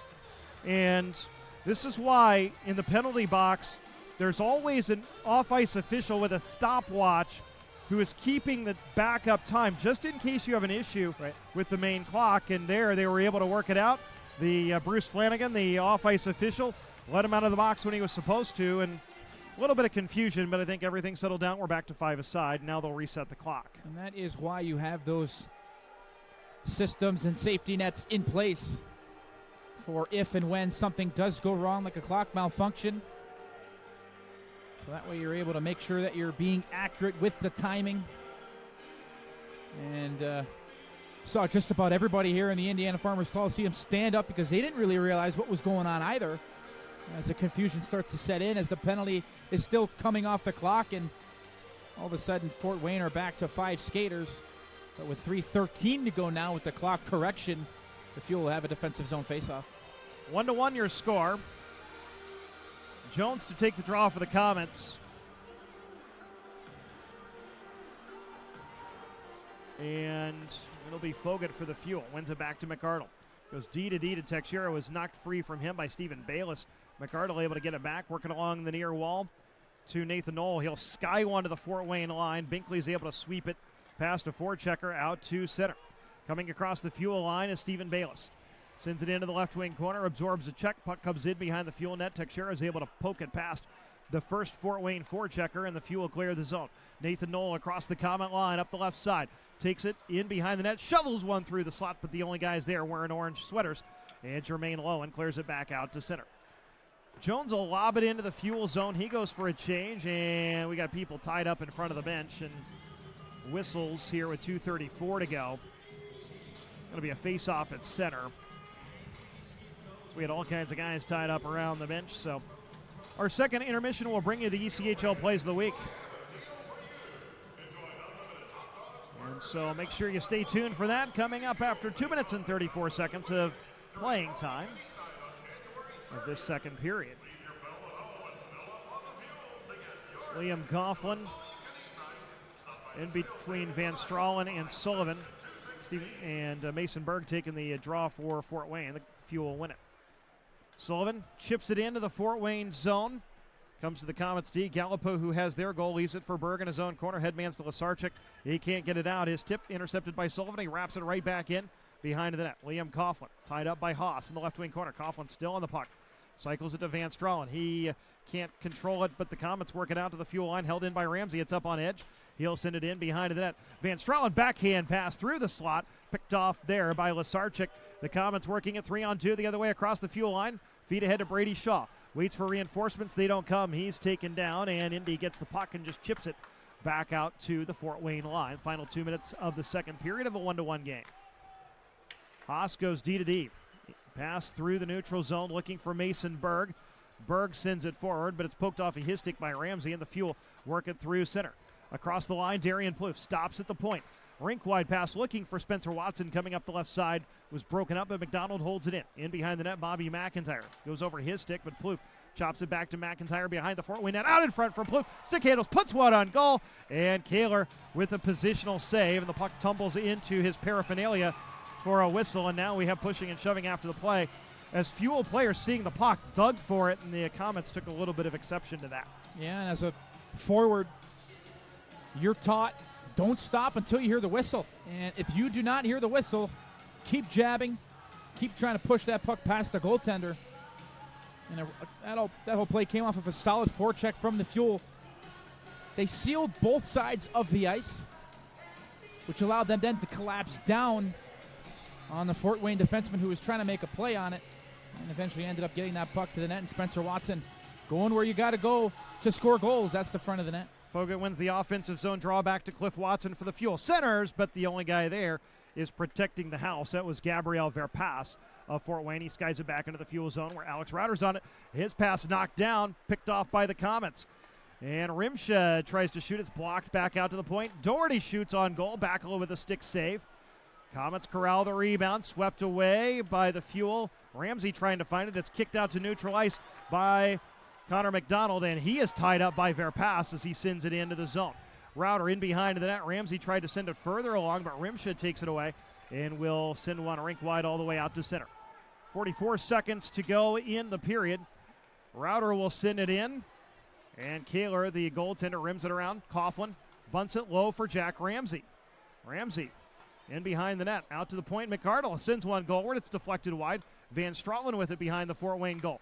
Out to the point for McArdle. McArdle walking the line. Over to the left point for Teixeira. Into the high slot for Van Stralen. He couldn't corral the pass, but he finds it and sends it in behind the net for Coughlin. Coughlin in the right wing circle. Peels off, takes it to the forehand, drops it along the right wing half wall for Joe Sullivan. He shoots on goal, save made. And the rebound tumbles out of Kehler's jersey onto the ice, but the Fort Wayne goaltender able to find it, cover up with 5.6 seconds to go in the period. Good recognition there by Joe Sullivan, walking off the wall, realizing that those two Fort Wayne players right in front of the net did not come to him. And he let the shot go that hit Kehler up high. Thought he had it. He didn't realize that puck had come loose until eventually it dropped about a foot in front of him and then eventually was able to dive on it. A good heads-up play there by Joe Sullivan just to rip that puck at the net. Darian Plouffe will take the draw. He's got Spencer Watson at the shooter's hole. A.J. Jenks to take it for Fort Wayne. Right wing circle, Fuel offensive zone. Plouffe, a left-handed shot.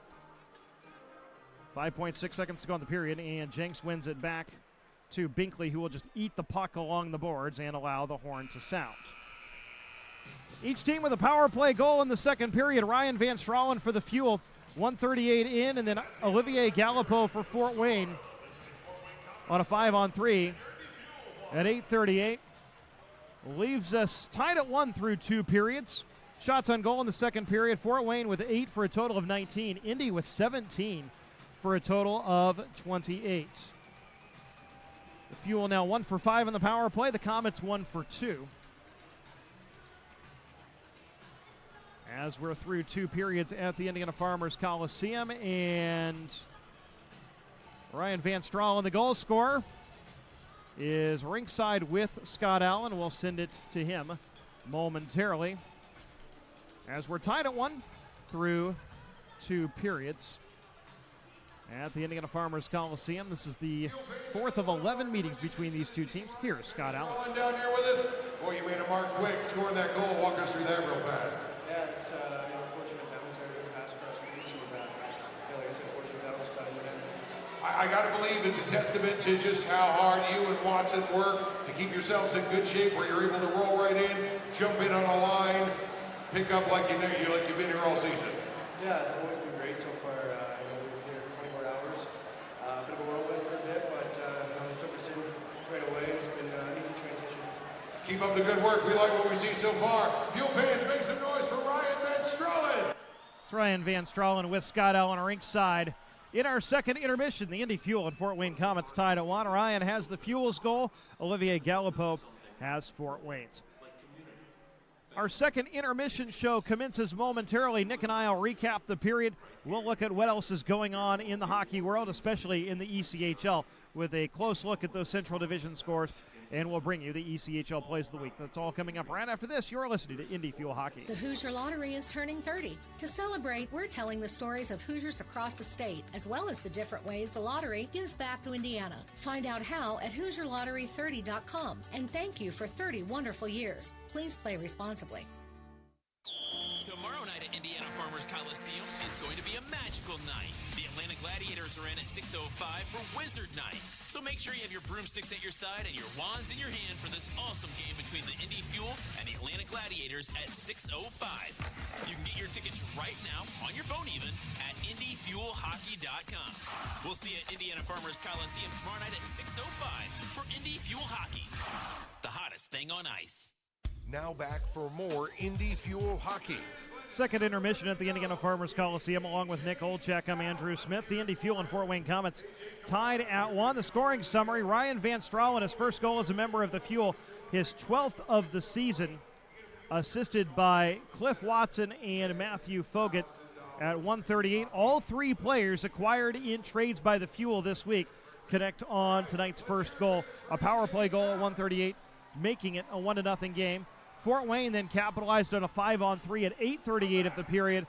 Olivier Galipeau from the top of the right wing circle, assisted by A.J. Jenks and Alan Łyszczarczyk, tying this one up at 1.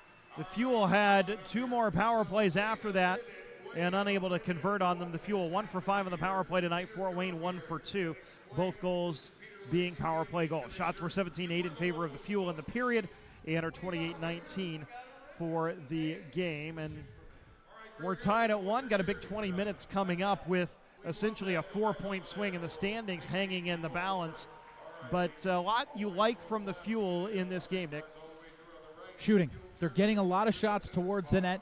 28 shots so far. And the thing I think I love the most is you got 6 players with 3 shots or more. And Fogut, Knoll, Plouffe, Van Stralen, Watson, and Rauter all with at least 3 shots, and Alex Rauter with 4 shots. So that's telling me that these guys want to score goals. They're not passing up any chances to get the puck at the net. They're passing when the pass is there.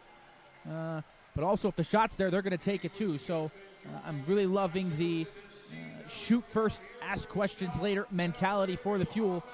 And, we probably knew that this was going to be a tight game because these teams are so close in the standings. These teams know each other fairly well by now. They know that it's a pivotal game in the standings, and it's going to be one heck of a third period with this game tied at 1. We look at this Fort Wayne team essentially kind of got loaded up by their parent clubs as well. They got Ben Jones and Jermaine Lowen sent down this week by the Chicago Wolves. They're both NHL contracted players to Vegas. And then Mason Berg, who is AHL contracted to the Ontario Reign, and he'd been in California since November 9th, and he had been playing for the Ontario Reign. And so this Fort Wayne team's had a lot of reinforcements this week, and they've got a lot of offensive talent, but a solid job by the Fuel. Keeping this a 1-1 game, the only goal, Olivier Galipeau on a 5-on-3 through all kinds of traffic. Tough goal for Dan Bakula to stop. Other than that, he's been pretty good tonight. He has, and he's made the saves he's needed to make. I think that's the key, is he hasn't given up any bad goals. He's been square to the shooters. He's had good angles. He's been able to see the puck, which is a testament to the way in which the Indy Fuel's defensemen have been good in front of their own net. That was something that Doug Christensen talked about in the open. Let's be really good in front of our net. Let's box out the forwards of Fort Wayne so that way we can allow not only the defenseman to clear those rebounds away, but for the goalie to see it and soak in those rebounds. You mentioned the only goal coming from Fort Wayne was on a 5-on-3. Those are so tough to defend and to not give up goals against. But other than that, it's been a close game, especially that second period. A lot of back-and-forth action. And I would expect the third period to be very much the same with two teams desperate for 2 points. Right now, the Komets are 3 points ahead of the Fuel in the standings, and they're in a tight race as well. Toledo's just 2 points ahead of them, and Toledo right now is trailing Atlanta 2-1 with 13.5 minutes to go in the third period up in Toledo. Samuel Asseline and Scott Conway have scored for Atlanta. Kyle Bonus for Toledo. And, of course, the Fuel, 3 points back of Fort Wayne, 3 points ahead of fifth place Wheeling. Wheeling right now leading Cincinnati 2-1 in Wheeling. Cam Brown and Brandon Hawkins have scored for the Nailers. Derek Angeli for the Cyclones. Game has 5.5 minutes to go in the third. One other game involving a division team tonight. Tulsa leads Kalamazoo 1-0. 16.5 to go in the second period. Jack Nevins with a goal for the Oilers. They'll be here in a couple of weeks. Other games in the league tonight. Reading knocks off Newfoundland 4-1. Adirondack leading Brampton 5-3 in the final minute of the third period. Also, Maine all over Worcester 7-2. Ty Ronning with a hat trick for the Mariners in that contest. Florida leads Greenville 3-0 through 2. South Carolina ahead of Norfolk 3-1 through 2. Kansas City ahead of Idaho 3-2. 6 minutes and 44 seconds to go in the second period. Wichita and Rapid City, 4 minutes gone in the first period. They are scoreless. In the American Hockey League, it has been a shootout between the Rockford Ice Hogs and the Milwaukee Admirals. 14 minutes and 17 seconds to go in the second period. The Ice Hogs trailed that one 5-2.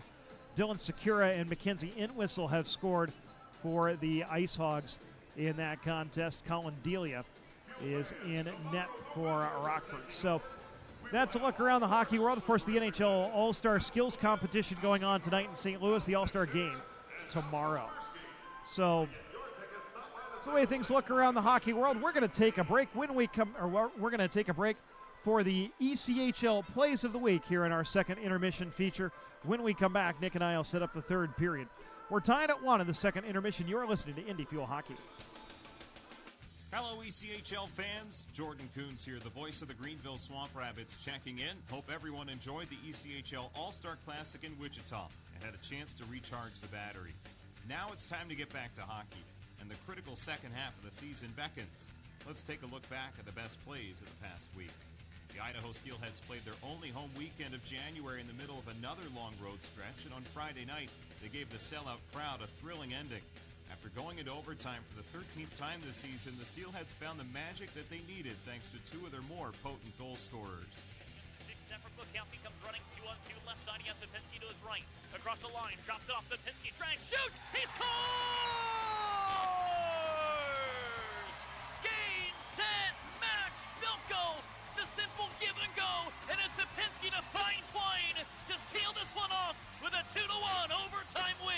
That was Colin Shuck on 1350 KTIK, The Ticket.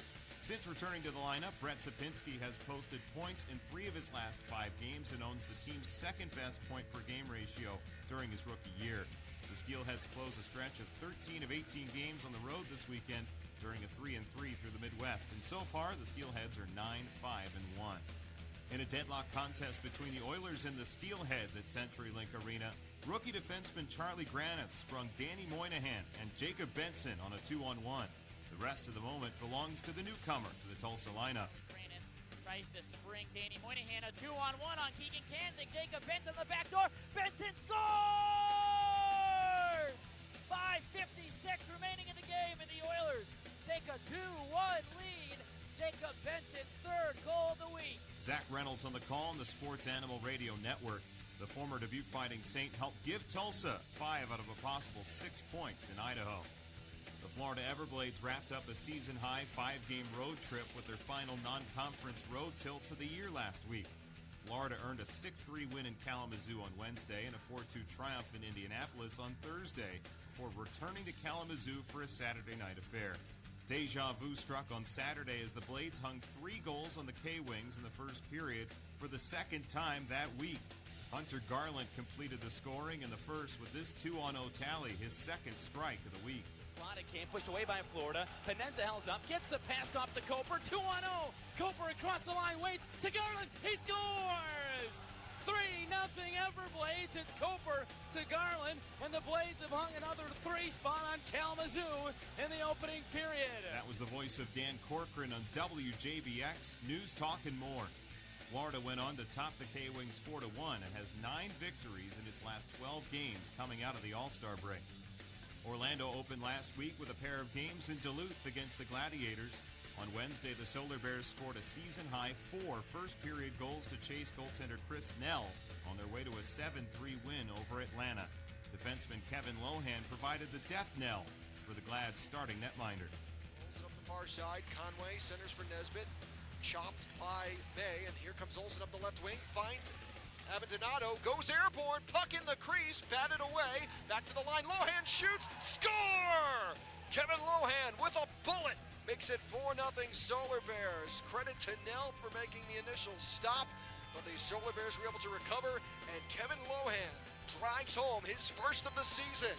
Jesse Liebman all over it on the Solar Bears broadcast network. That goal was Lohan's 2nd of his career and almost a year to the day since his first pro goal, which coincidentally was also a game winner.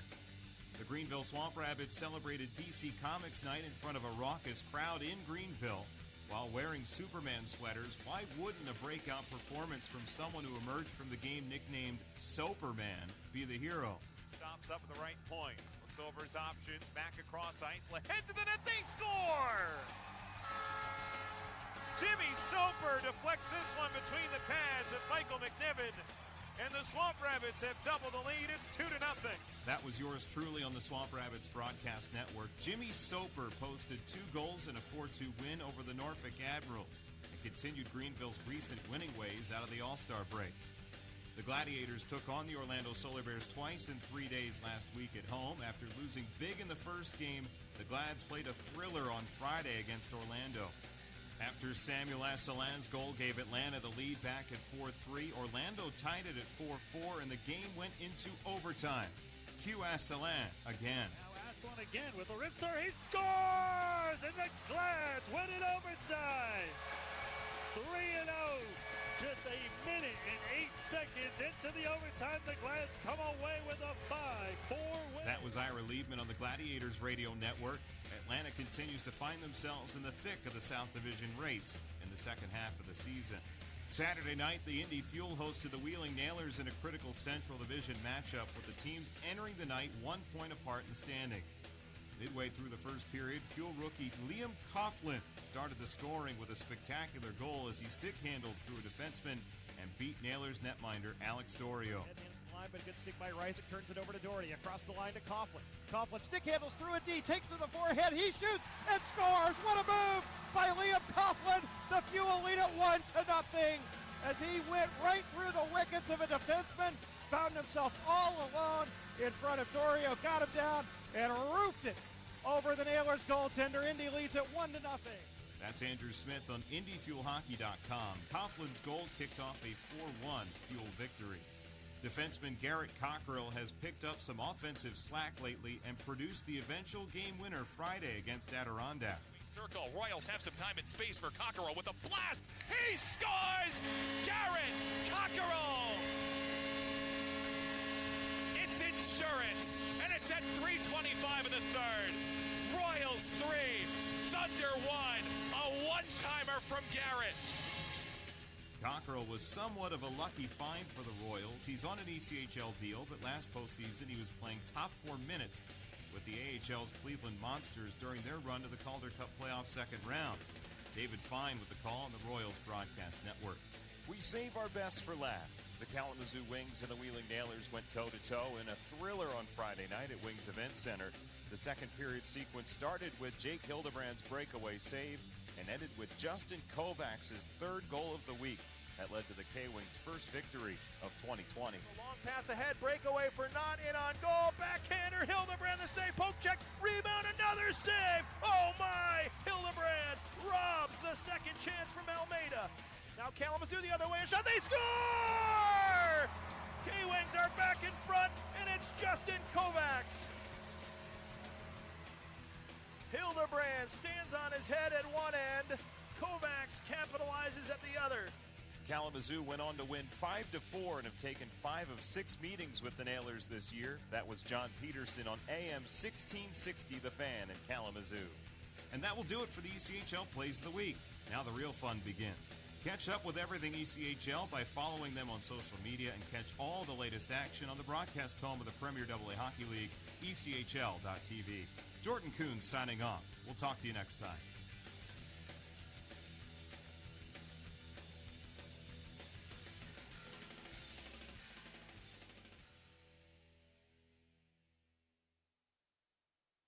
We're here today with Nitro from the Indy Fuel. He wanted you to know Thursday is all-you-can-eat night at Indiana Farmers Coliseum. What do you mean, what is all-you-can-eat? You know it's limitless cheeseburgers, hot dogs, and popcorn. No, it doesn't cost extra. You know that. You're right. It is a good idea to get out early for all-you-can-eat night. Puck drops at 7:05 against the Kalamazoo Wings. I know tickets are at IndyFuelHockey.com. Now back for more Indy Fuel hockey action. Hey fans, be sure to check out ECHL.tv. It is the live streaming destination for the 2019-2020 season. This is where you can catch all the latest live action from across the Premier AA Hockey League, including multi-game high-definition view and playback functionality on your PC, your mobile, and even those OTT devices. Visit ECHL.tv today to get into the game and never miss the action. He is Nick Olchek. I am Andrew Smith. We're getting ready for the third period tonight. Between the Indy Fuel and Fort Wayne Komets, we're tied at 1. Ryan Van Stralen for the Fuel. Olivier Galipeau for Fort Wayne. Both on the power play. Our tallies this evening. So we've got a big 20 minutes ahead. No carryover penalties on the board. And this game going to be decided between the Fuel and Komets here in these final 20 minutes. The Komets, again, 3 points ahead of the Fuel in the Central Division standings, as Indy, with the run in December and January, has brought them really right into the thick of the middle of that Central Division race. The Fuel, again, 3 back of Fort Wayne, 5 back of Toledo, and just 3 ahead of Wheeling, who is leading tonight in the third period in Cincinnati. Yeah, these players know exactly where they are in the standings. They know where they're trying to get to. They know the teams that are chasing them. But for me in this third period, it comes down to one thing, and that's win the 50-50 battles. At the end of the day, hockey is pretty simple. In a 5-on-5 even man situation, if you win the battle against the guy that's trying to win the battle against you, you're going to have a better chance to be successful in that game. And especially come the third period when both teams are going to start to get a little bit desperate. Both teams are going to start to manage the puck, be good at both blue lines, not turn it over. For me, it just comes down to winning those battles, and if you win enough of those little battles, come the end of the game, you'll probably have be on the right scoreboard of the big battle. Fuel moving from right to left as you envision this rink in your mind's eye. Win the draw. to begin the third period. Ryan Van Stralen sends it in behind the Fort Wayne net. Doherty wraps it around, comes out to the point where the Komets spike it to the fuel line, comes all the way back into the fuel end. Connor McDonald will track it down, doesn't collect. Łyszczarczyk back diagonal through the slot looking for Brady Shaw, doesn't connect. Comes all the way back to the Fort Wayne line where Verpass will settle it down. Headmans to Łyszczarczyk, gains the fuel line up the right side, looking for Shaw, steaming down the left wing. It's poked away from him. Shaw takes it back, sends it laterally for Doherty. He fans on an attempt to go goalward. Shaw digs the puck free, takes it along the goal line behind the net, centers through the slot. Bakula breaks up the pass, and Cliff Watson finds the puck and outlets, but outlets to nobody. It goes all the way down for icing. Fort Wayne will have an offensive zone draw with 19:12 to go in the third period. Probably not the play that Cliff Watson wanted to make, but I'm fine with it because he got the puck out of the zone and he didn't turn it over. So now this is where you got to rely on your centerman. You got to rely on everybody in the zone to be able to possess the puck, get it back, try to get that puck to the neutral zone so you can get it changed. A.J. Jenks for Fort Wayne, Coughlin for the Fuel, face-off left wing circle. And it's won by the Fuel, back to Connor McDonald. He'll chip it out to the neutral zone, looking for Cliff Watson. It's picked off by the Komets. Rimsha fires on goal, and Dan Bakula, knowing he's got tired players on the ice, gloves the shot and holds on for a whistle with 19:03 to go in the period, and that allows the Fuel to get a five-man change. Yeah, veteran move from Dan Bakula, as you mentioned, realizing that those guys on the ice were sucking wind. They were out there for a while. There was an icing call. He didn't have any motivation to try and play that puck, so good on him to make that realization. Face off in the right wing circle in the Fuel end. And Jenks wins it away from Plouffe. Back to Galipeau. Right point through traffic. Misses the net. Wide to the left. Spencer Watson chops it out of the line. Held in by Jenks at the left point. He'll send one through traffic on goal. Bakula makes the save. Rebound tumbles out of his glove. But he covers up before Bowdens could find it. He was being tied up by McArdle at the net front, so we'll have a face-off again in the Fuel zone. Fort Wayne with some pressure in the first minute 8. And Doug Christians is going to send on Matthew Foggett to take the face-off for Darian Plouffe, who lost the last one. Jenks wins this one to the boards to Rimsha. Jenks now plays it back out of the point, picked off by the Fuel. Ahead to Bobby McIntyre, 2-on-1 across the line. McIntyre, right wing circle, hits the trailer. Foggett, his shot is blocked up and out of play by A.J. Jenks, coming back on the back check. And so the play looked like a 2-on-1, but Fort Wayne did a good job of back checking and taking away Indy's options. And as a result, it ends up in the puck going up and out of play, and the Fuel with an offensive zone draw. And give credit to Matthew Foggett, who worked himself all the way up the ice. He was behind the play, and then all of a sudden worked himself to become an option. And the little drop pass from McIntyre to Foggett, and it was A.J. Jenks who came back and got a stick on the shot. Komets win the draw, but Pechenik's clear, hits the glass and goes out of play, so we'll do it again. Right wing circle, Fort Wayne end. Plouffe on for the draw, wins it back to Isaac. His shot deflected up and out of play. Indy has had some success with face-off plays, getting good looks, and there was another one. Jake Isaac had one, but Fort Wayne able to get into the shooting lane and block the shot. Yeah, when you win the face-off, you get to decide what happens with the puck, and it all starts with having good centermen who can win those draws, and that's something you work on every day in practice, something that the Fuel are dedicated to doing. Ben Jones brings it into the Fuel zone, but the Komets are offside, so Indy gets a free out. Headmans to Spencer Watson up the left side. He fires. Pad save made by Kehler, and the juicy rebound comes right to a Fort Wayne defenseman. The Komets sky it all the way down the ice and out of play. Looks like it landed in the Fuel bench. George Bullock, or Darren Flincham, the equipment manager, finds the pocket. He finds a kid to flip it to. And because it landed in the Fuel bench, there's no penalty, even though the clear came from the Fort Wayne defensive zone. So, offensive zone draw for Indy.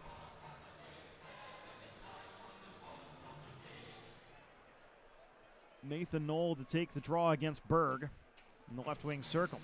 Wins it back to the point. Router shoots. Stick save made. Rebound comes out to the point for Connor McDonald. He fires right on. And Kehler gobbles this one up and holds on for a whistle with 18:10 to go. And after an early push by Fort Wayne, now Indy with a little bit of a response, especially coming right off of some offensive zone faceoff wins. Yeah, and they've been clean faceoff wins. That's the key. Get it back to the guy you're trying to get the shot from. And on that last chance, it was a good opportunity for Alex Router, and then the follow-up from McDonald. Fuel won it again, clean back to Cliff Watson, works the right wing half wall, takes it behind the net. And on the forehand is Nathan Knoll. He'll reverse out to the point to Connor McDonald. He can't corral. Here come the Komets, 2-on-2 across the line.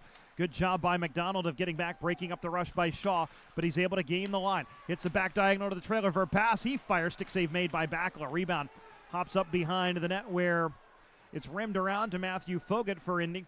He'll lob it to the Fort Wayne line looking for Knoll. It's spiked past him back into the fuel end where Connor McDonald, the rookie, will settle it down. McDonald takes it behind his own net, flushed out by Łyszczarczyk, who is able to tie him up. Nathan Knoll comes in to rescue the puck and take it back behind his own net. Around the near wall, Router can't clear. Rimsha holds it in. He fires wide from the right point. Fort Wayne changing behind the play as McDonald goes D-to-D to Teixeira. 17:15 to go, third period. We're tied at 1. Feed through the neutral zone, looking for Alex Router. Does not connect. This is icing on Indy as the pass was just behind Router. It was a good idea, but Router just wasn't quite to the spot he needed to be to collect the pass. Yeah, and that's some of that telepathic communication that hockey players have. McDonald looking to stretch, and Router was zigging, and the pass was zagging, and unfortunately unable to connect. So the defensive zone faceoff now comes to the left of Dan Bakala. Jenks and Coughlin on the draw, and Coughlin wins it back to McDonald. He'll rim it around to the weak side, and Sullivan can't tip it past Haas, who holds it in at the right point. Sends it along the wall. McDonald again chops it out to the neutral zone. Haas can't corral it. It's poked free. The Fuel gained possession. Sullivan across the line. Sullivan fires, blocked into the slot. Haas kicks it on his own goal, and the goaltender, Cole Kehler, had to be Johnny on the spot and cover that one up. Some friendly fire from Fort Wayne as Haas deflected it right in on his own goal, and Kehler had to see it and hop on it. And it came right off the shot of Joe Sullivan trying to shoot through the defenseman, trying to act and shoot through the screen, which makes the pickup of the puck so difficult for the goaltender. And then Sullivan followed up at the net after the deflection.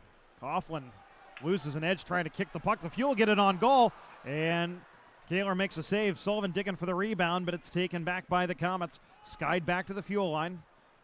Chipped forward by McCardle to the Fort Wayne line where Coughlin can't collect. A.J. Jenks does at his own line. Takes it across the neutral zone. Headmans to Bayless up the left side. He's tied up by Teixeira, who lifts the stick and allows Josh McCardle to take the puck in his own zone for Indy. D-to-D to Teixeira. He'll skid across his own line, across the checkered red line, across the Fort Wayne line, drops for Plouffe. Plouffe fires a rising shot that goes up and over the net from the top of the left wing circle. Spencer Watson fans on the first attempt, but on second, sends it in behind the net. Pechenik rims it around to Petrozelli for Fort Wayne with Plouffe into forecheck. They'll work it backwards for Binkley, who rims it around to Stephen Bayless, who sends it to the Fuel line. Here's a soft feed across the defensive zone, picked off by Fort Wayne. Here's a shot from in tight. Stephen Bayless fires from point-blank range, and Dan Bakala, Johnny on the spot, makes the save and gobbles up for a whistle. A turnover by the Fuel led to an emergency situation. Fort Wayne pounced, got the shot they wanted, but Dan Bakala able to make the save. Remember that save from Dan Bakala. 10-bell save, and that is an A-plus chance right in the middle of the ice, all alone with the goaltender by Stephen Bayless. But Bakala was flat out better. Łyszczarczyk to take the draw on the left wing circle against Fogut, who wins it from him, and the Fuel lob it out to neutral ice. 15:48 to go. Third period, we're tied at 1. Mason Berg gains the Fuel line, rims it around for Łyszczarczyk. He lets it go to Brady Shaw. Shaw hooks it out to the point. One-timer from Verpass is deflected up and over the net. Shaw, back diagonal to Łyszczarczyk, hops over his stick, but it's held in by Verpass. In behind the net, Mason Berg looks to center.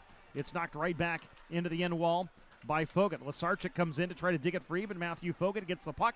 He goes down. Berg falls down on top of him. The Fuel spray it out to the point where Verpass has it and scores. Gabriel Verpass fires from the center point. It was deflected in by Brady Shaw, and the Komets have a 2-1 lead. Well, the Indy Fuel a little bit careless with the puck in their own zone. They're along the wall. Chance to get it out. They don't. And that is very close to a high stick. Very close. But that was some tremendous hand-eye coordination from Brady Shaw, a skilled player, going right to the net front, and the official, Steven Staler, talking with the linesman to see what they saw on the play. And you can see the reaction from Brady Shaw with the celebration, but a typical shot at the net. And we're going to get another look at it here. Comes back to the point. There's the shot. It's close. It's really close. From that angle, I think it looks to be a good goal. No, it is being waved off. High sticking is the call against Brady Shaw. And so it was close. Yep. The line of demarcation is the crossbar, and Shaw had the stick up high. And after consulting with his linesman, Steven Saylor, says it was a high stick, no goal. So, and again, because it's a Fort Wayne player that forced the whistle, the draw also comes out to neutral ice. Steven Saylor explaining the call to Ben Boudreau, and David Pigman, our PA announcer, announces the call to the crowd, most of whom are in agreement. Got a few Fort Wayne fans who are not, and you can hear them in the building. But whatever the case, we remain tied at 1 as Shaw's goal is wiped out because it was played with a high stick. And we're all about making the game even quicker. You don't want to have these super delayed timeouts where the referees are trying to decide what happened, but that's the right play. Take as much time as you need to get the call right. So that way at the end of the day, at the end of the buzzer, come the final buzzer, you're not asking any questions. So great job by Steven Saylor and his linesman to be able to get the call right. That is a play that is not reviewable. The ECHL has limited replay in to replay goals, but that is not the type of play that can be reviewed. Komets send it in. Backela rims it around, looking for Ryan Van Stralen. A rink-wide pass across his own zone. Finds Connor McDonald. He'll cross the Fort Wayne line up the right side. McDonald takes it in behind goal. Centers for Sullivan. It's put goalward, and Sullivan tied up by Haas in front of the net, and Haas able to skate out of there with the puck. He'll skate out through center. He's poke-checked as he crosses the fuel line. Fort Wayne's offside. The fuel will get the puck. Ahead to Bobby McIntyre. Takes it to the middle. Fires through a screen. Pad save made by the goaltender Kehler, and he leaves for the defense. Up the far side, Plouffe holds it in at the right point. It's in his skates and dug out. Here's a 2-on-1 for Fort Wayne. Up the left side, Rimsha fires on goal. Backela with a positional save. He gobbles it up and gets a whistle with 14:23 to go. Game starting to open up a little bit, and Fort Wayne there wins a puck battle at its own line. That leads to a non-man rush. And the reason the game's becoming open, both teams are starting to become a little bit careless with the puck. I think they're both trying to win the game. And so when you have that offensive mentality and that attitude, you're going to take more chances. And both goaltenders have made some big saves, especially Dan Backela here down to our right. Jones to take the draw for the Komets against Plouffe for the Fuel. Left wing circle in the Fuel's defensive zone. And Plouffe wins it cleanly behind his own net, but the Komets get there first. Anthony Petrozelli backhands to Jones in the right wing corner. Look to center, but the only guy there is Bobby McIntyre. Indy breaking it up the other way. Feed to Darian Plouffe across the line, up the left side. Plouffe shoots, on goal, save made, and Kehler hops on the rebound to get a whistle with 14:07 to go. Tied at 1 in the third period between the Fuel and the Komets. And Indy with a chance off the rush after winning the puck in the corner after a defensive zone draw. Good back pressure there from Jermaine Lowen, putting a little bit of pressure on Darian Plouffe, who was the one that shot that puck at the net, but Kehler was square to the shot, made the save, and the important part there is he didn't give up a rebound, because there were 2 or 3 Indy Fuel players ready to jump on it if there was. Offensive zone draw. Knoll wins it back to Reisig. D to Ramsey. He'll send it in behind the net to Nathan Knoll. He lets it go for Fogan. It's tipped past him by Doherty of Fort Wayne. Puck comes back in behind the Komets net. Verpass chips it off the glass out to the Fuel line. Fort Wayne changing as Jack Ramsey gets the puck. He's forced to turn backward into his own zone. Goes D to Jake Reisig. And those two play pitch and catch as Indy works the breakout. Jake Reisig across his own line. Sidesteps 1 check, sidesteps 2. Crosses the Fort Wayne line into the left wing circle. Tries to stick handle through 3 Komets and cannot do that. They spray it back out to center. Router waits for the Fuel to clear the zone and wraps it in. Indy changing behind the play as Nathan Knoll into forecheck.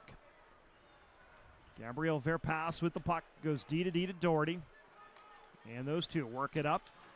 They try to headman it through the neutral zone, picked off by Sullivan. He'll leave it for Coughlin.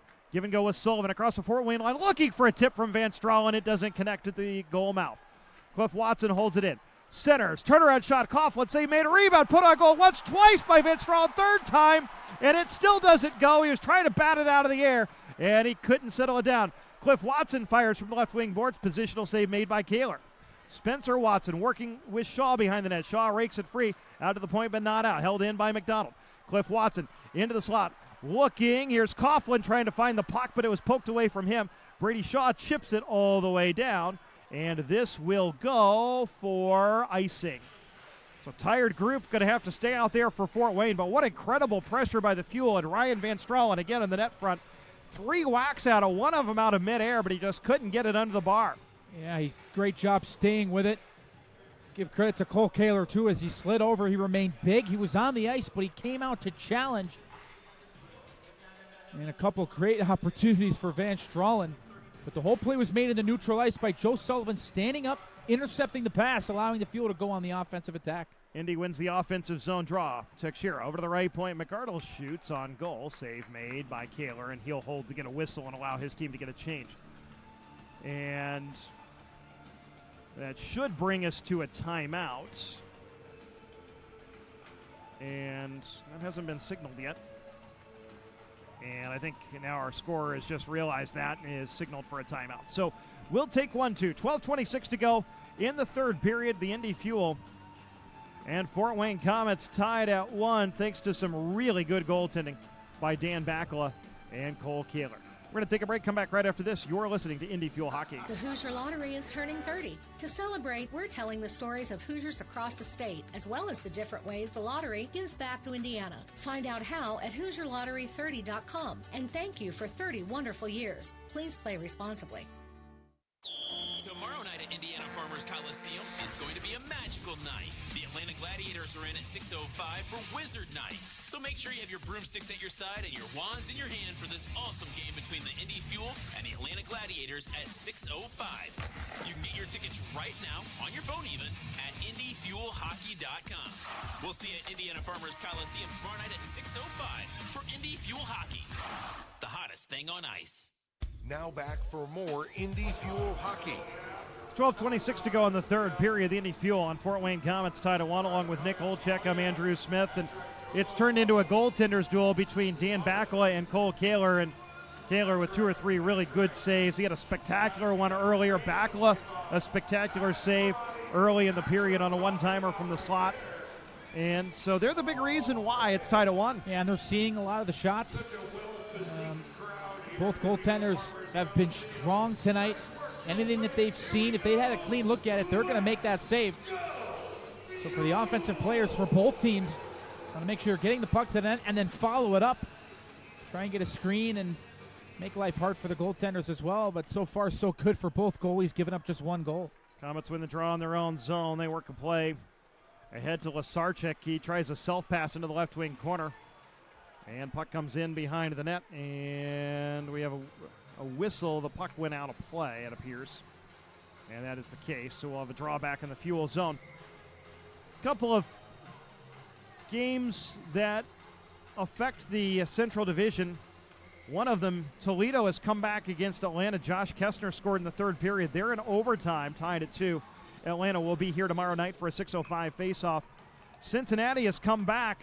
Mason Mitchell scored late in the third, then Frank Hora in overtime. Cincinnati beats Wheeling 3-2, so Cincinnati now 12 points clear of the rest of the division. And Wheeling gets to within 2 points of the Fuel with the overtime point. Fort Wayne wins the draw, feed in front, blocked by McArdle as he hopped on a shot from Bowdens from the low slot. Komets quick re-entry. McArdle picks off a pass that was intended for the net mouth. Puck rimmed in behind the Fuel net. Teixeira hops on it, tries to chip it forward, cannot, as it's broken up by Haas. Haas takes it in behind the Fuel net. And the Fuel are going to go on a power play here as Teixeira was tripped up. An elbowing call is coming on the Komets. And with 11:43 to go in the third period, the Fuel headed to the power play for the 6th time tonight. As Fort Wayne with an offensive zone penalty, they were cycling the puck below the Fuel goal line, but somebody got the elbow up a little too high, and Indy to the man advantage. Time of the penalty, 8:17, as Kyle Haas will sit for elbowing. So another opportunity on the power play for the Indy Fuel. They've had some great looks. And as we approach the halfway mark in the third period, we got the guys out there that have done the business already tonight. Knoll, Vince, Drawlin, Rauter, Watson, and Fogut. Knoll's tossed out of the circle. And so it will be Rauter to take the draw against Mason Berg. And it's won by the Komets, rimmed around by Verpass. He hits a stanchion and comes back to the Fuel line where Cliff Watson will settle it down. Watson and Fogut are the points on this power play unit. And Cliff Watson at his own line, forced back by the forecheck of Mason Berg. He peels off one way as Watson goes the other. Watson brings it across his own zone to his own line and tries to play it forward to Nathan Knoll. It's poked away from him by the Komets. The Fuel able to gain the zone. Fogut in behind the net. Absorbs a little bit of contact but loses the puck as he tried to wrap it around. The Komets got a stick in there, and Taylor Doherty will bring it up. Doherty in behind the Fuel net. Fort Wayne short-handed. Knoll cancels out Petrozelli. Watson rims the puck around the far side to Fogut. Back to Watson. Watson takes a bump. Jenks takes the puck to Petrozelli. He's got a good look. Short-handed from the dot on the left wing side. He fires. Bakala with a glove save. And Fort Wayne's very aggressive penalty kill. They're hunting the puck. They have 6 short-handed goals this year. Nearly nets them another as Anthony Petrozelli had a good look from the left wing circle. Yeah, tied for the most shorthanded goals in the division with 6, as you mentioned, partner. And the best defense is offense, and especially on the penalty kill, if you can spend 200 feet away from your own zone, that's going to be a good amount of time just to kill off the penalty. And as Fort Wayne gets another shot off of a face-off win towards Dan Bakala. That one from Olivier Galipeau. Going short side on Bakala, who was able to hold the post and get a whistle. 1-on-1 to go on the Fuel's power play. 10:44 in the third period. We're tied at 1. A.J. Jenks to take the draw against Liam Coughlin. Again wins it cleanly. Back to Galipeau. He fires on goal. Bakala with the save, and he leaves the rebound for Keone Teixeira. That's the third or fourth shot on the penalty kill for Fort Wayne. Teixeira leaves it for Spencer Watson. The other point on this PK unit. Pass across for Liam Coughlin. Broken up. He's got to peel back. Crowd getting a little restless here as Teixeira brings it up. Skates past. 1-4 checker. Brings it across the line to Spencer Watson. He tries to sidestep a check. Puck comes into the corner. And Watson looking to tie up Bowdens. In behind the net. Puck comes free to Galipeau, and he's going to be able to skate it out and send it down. Teixeira breaks it up, but it comes in on Bakala. 20 seconds to go in what has been a very uneventful power play for the Fuel. Teixeira at his own line, drops it for Bobby McIntyre. He gains the neutral zone with speed. Crosses the logo, crosses the Fort Wayne line, leaves it for Coughlin along the right wing boards. Out to Teixeira, center point. Over to the left side, Plouffe. Couldn't quite handle it. A diving sweep check made by Doherty. Able to get the puck free. Haas is out of the box. We're back to 5 aside. Indy now 1 for 6 in the power play. The Komets knock it free. Foot race into the Fuel zone. Won by Rimsha. He goes in on goal. Bakala makes the save, and the net comes off its moorings. It was a foot race. Drake Rimsha won it. Had a clean look. Bakala looked like he couldn't decide whether to come out of the net or stay in. Probably at that point made the wise choice not to get into no man's land. But Rimsha had to step on Spencer Watson, and Bakala able to make the save, and they both go sprawling. The net's off its moorings. Yeah, I think there's definitely an argument there for goaltender interference. As a forward carrying the puck at the net, you have to make every and any movement to avoid contact with the goaltender. And it was Spencer Watson on the back check. Did he push Rimshaw in to Dan Bakala? Could certainly make a case for that, but Steven Saylor, the official, will talk it over, and it doesn't look like there's going to be a penalty given as Rimshaw went violently crashing into Bakala. Good to see that Dan Bakala is okay, but a violent collision there at the net front. A.J. Jenks, the Fort Wayne captain, is somewhat animatedly talking to Steven Saylor. I wonder if he's arguing for a penalty shot. Arguing that Watson did push Rimsha into the goaltender, and thus a foul from behind, but no penalty is going to be called because Rimsha pushed the net off its moorings. The faceoff will be out at neutral ice. George Bullock, the trainer, did come out and take a look at Dan Bakala, but Dan stays in the Fuel net.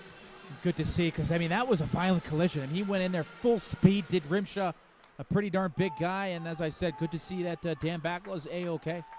9.5 to go, third period. Here's a centering pass. Put on goal, save made. Rebound, save made again by Bakala. Rebound tumbles to fair pass in the slot. Drops it out to the point for Taylor Doherty. He'll rim it in to cycle behind the net to Jermaine Lowen. Working on Ramsey in the left wing corner. Lowen still on the puck. Ramsey trying to force it free. Lowen able to get to it behind the Fuel net, but he takes a bump from Rysick, and the Fuel gain possession. Rysick up the far wall, out to the neutral zone. Knoll is knocked down from behind, and that allows the Komets to gain possession. They'll take it behind their own net. Indy and Fort Wayne both changing behind the play, as Van Stralen and Coughlin and Sullivan cowboy over the boards for the Fuel.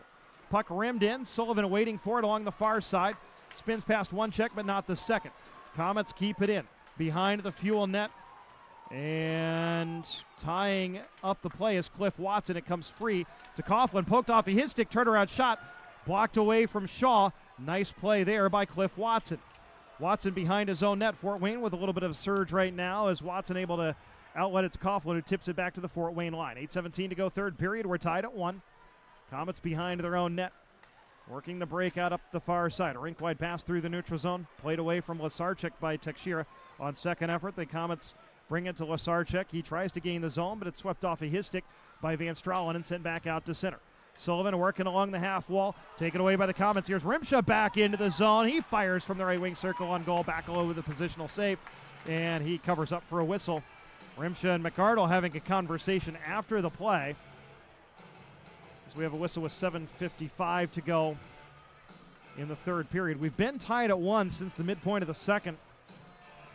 Ryan Van Stralen in his first game with the Fuel, a power play goal at 1:38 of the second, then Olivier Galipeau on a 5-on-3 for Fort Wayne exactly 7 minutes later.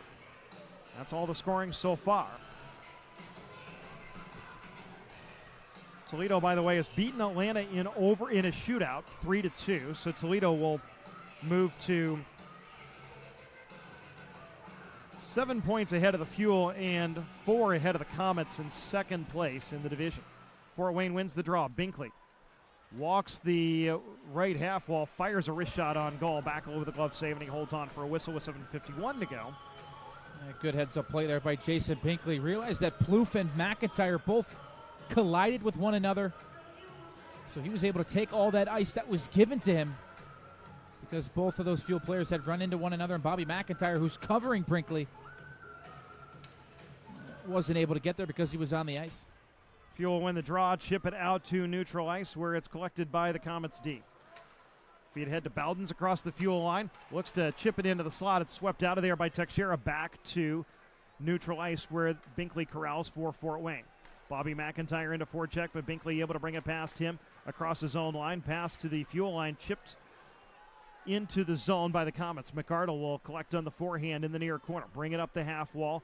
Bring it out to neutral ice. McArdle with Petrozelli riding him. Gets it as far as the Fort Wayne line where it's poked free by Bowdens back to Binkley. 7:13 to go, third period. Binkley headmans to Petrozelli, posted up at the Fuel line. Cliff Watson ties him up. Bobby McIntyre gets the puck, but he can't get it out on first effort. On second effort does, but it's kicked right down by Stephen Bayless of Fort Wayne, and he'll send it right back into the Fuel zone. Cliff Watson fakes one way, goes the other, chips it along the far wall. The Fuel can't get it out of the zone as it's held in at the point. On second effort, Bobby McIntyre just slowly chips it out to neutral ice to let his team reset. Petrozelli fires one in over the goal from the neutral zone. Cliff Watson will rim it around to Nathan Knoll. Knoll waiting for Bayless to deliver the hit. Puck chopped free to Petrozelli for Fort Wayne. Self-pass into the left wing corner. Sidesteps a check. Takes it behind the net. Can't spin off the second check as it's taken away by Fogan. He headmans to Router across the Fort Wayne line. Feed into the zone. Batted right back out by the Komets, and Ben Jones will settle things down, allow his team to get a change. 6:18 to go in the third period of a 1-1 game. Coming across the neutral zone, backhanding it in towards the goal is Brady Shaw. And McDonald gets the puck for Indy. Rimmed around the near boards, picked off by Łyszczarczyk. He tries to take it to the middle. Fogut pokes it free and finally pinballs around to Alex Rauter at his own line. Rauter, the fuel forward, gains the Fort Wayne line, sends one softly in on the goaltender. And Rauter holds it in at the point. Along the wall to Liam Coughlin. Indy changing behind the play. Coughlin battling 3 Komets, and Mason Berg takes the puck away from him. Berg across the fuel line, 3-on-2 developing for Fort Wayne. Hits the back diagonal to Shaw, looking for the give and go to Łyszczarczyk. It doesn't connect. Puck goes in along the far boards. A centering pass for Shaw from Berg, broken up by the fuel. Van Stralen, 1-on-3 across the line, swept off of his stick. Fort Wayne tries to swing it across the neutral zone to Shaw. Keone Teixeira takes it away. Teixeira across the line, drops, shot from the center point by Van Stralen. Save made. Ramsey puts one goalward, blocked. Comes right back to Ramsey, top of the right wing circle. Ramsey fakes the slap shot, takes it, fires, it hits the pile. In front comes harmlessly into the near corner in the Fort Wayne end where Haas gets to it and outlets to Łyszczarczyk. Comets work it into the zone. They'll go for a change. 5 minutes to go in the third period. We're tied at 1. Ramsey in his zone. Sidesteps a forechecker. Ramsey across the checkered red line. Serpentine route through the neutral zone. Gains the Fort Wayne line. Wraps it in through both corners. Looking for Bobby McIntyre along the left wall. Goes to Teixeira. Over to the right point, Ramsey. Back to Keone Teixeira. Left point. Sends one through traffic. Blocked wide. Into the left wing corner. Watson trying to battle for the puck. Comes out past Teixeira all the way down. Icing will be called on the Komets. And the Fuel with an offensive zone draw with 4:31 to go in a regulation of a 1-1 game. Great pressure from the Fuel in the offensive zone, not allowing Fort Wayne to get out easily. They force them to ice the puck. It's a tired line out on the ice for the Komets. The Fuel with a fresh line on the ice, see if they can draw up a play and try and capitalize on this advantage that they will have. It's Nathan Knowles' line. He'll take the draw. Is Alex Rauter in a shooter's hole, and Knowles going to be tossed out of the circle. He's protesting his case, saying it was Jenks who false started, but Fogut's going to take the draw instead. And it's tied up in the circle by Jenks. Comes back to the D to Gabriel Verpass. 4.5 to go. We're tied at 1. Verpass headmans through the neutral zone. Coming across the Fuel line is Bowdens. He loses the puck to Cliff Watson of Indy. Watson headmanning, looking to the Fort Wayne line, but it's picked off by Rimsha. They'll work it through the neutral zone, backhanded wide of the Fuel net.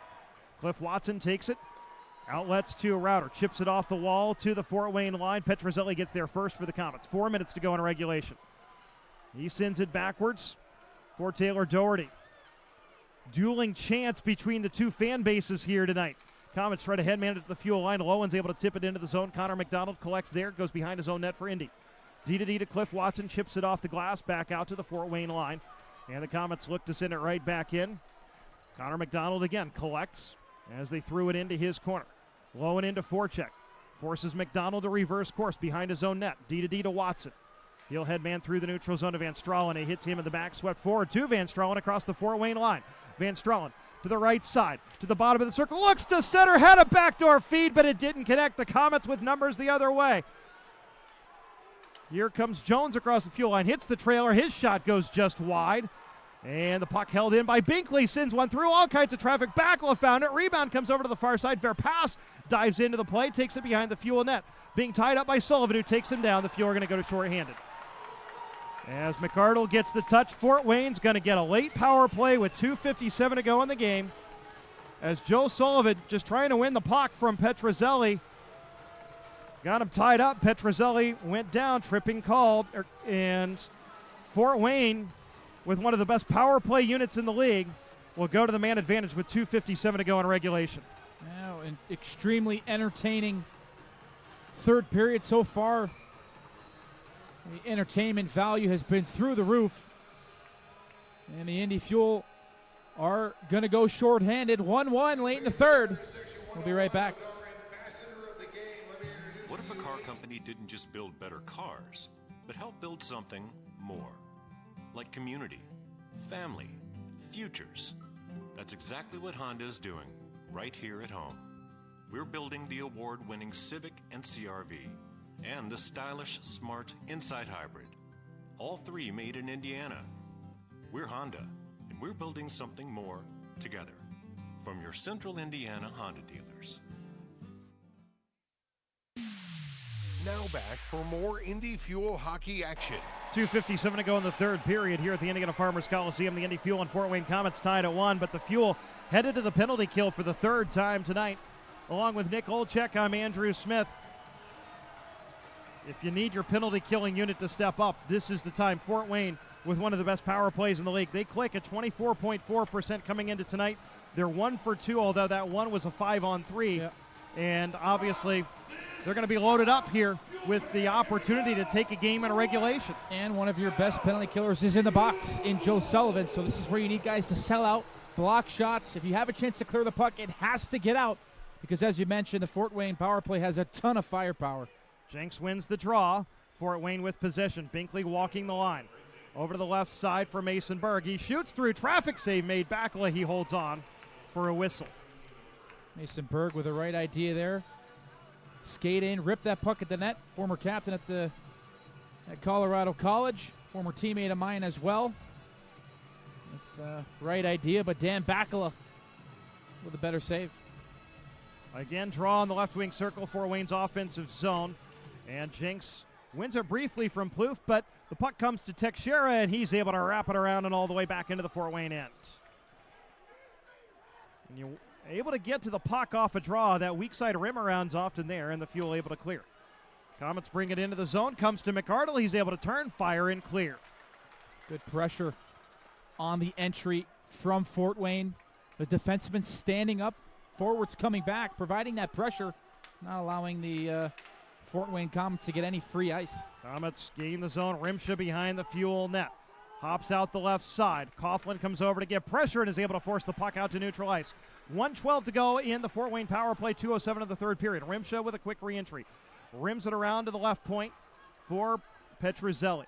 He'll stick handle, take it low, swing it back to the point to Binkley. He walks the line over to the top of the right wing circle. Rimsha fakes the slap shot, takes it, blocked by Van Stralen.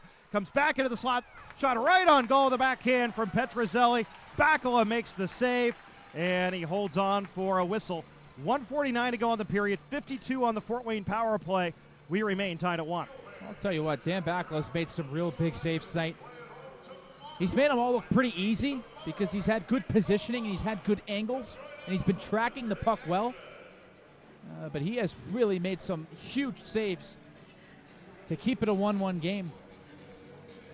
Face off again, Fort Wayne offensive zone. Jones wins it, but a good stick by Cliff Watson found the puck, chipped it to the wall, and the Fuel clear. 1:36 to go in the period as the Komets head man through center.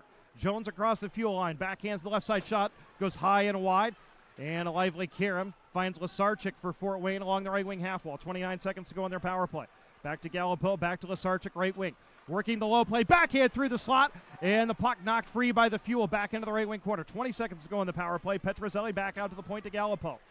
Over to the left side, Shaw sends one goalward save, made a rebound, sent just wide of the post. Komets with possession, Łyszczarczyk sends one backdoor feed. Shaw couldn't get it on goal. Rebound chipped up into the slot. Loose. Everybody trying to find it.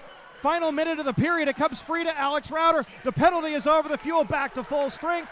Icing is waved off as Rauter clears all the way down. Sullivan in on the forecheck. Final minute of regulation. We're tied at 1. The Komets work it up. Galipeau has it knocked free by Sullivan. Sullivan into the zone. Left wing circle. Fires and misses just wide. A lively rebound comes all the way out to the Fuel line where McArdle has it. Chips it ahead to Van Stralen. He'll just whack it back to the Fort Wayne line where Verpass collects with 30 seconds to go in regulation. Up the far wall, Van Stralen ties up Lowen. That allows Coughlin to get the puck. Ahead to Van Stralen, knocked free from him. The Komets look to head man to Brady Shaw. Good stick by Teixeira, knocks it free. Comes across the Fuel line again where McArdle settles it down. Teixeira lobs it out of the zone. 12 seconds to go in regulation. Comes to Sullivan's feet at the Fort Wayne line. Works 1-on-3. He's tied up by Jenks. Sullivan tries to keep it alive and does. McArdle sends one through the slot past Verpass. 2 seconds. Coughlin sends one backward to McArdle. He fires right at the buzzer just wide. The horn sounds. Take a breath. We're going to overtime between the Indy Fuel and Fort Wayne Komets.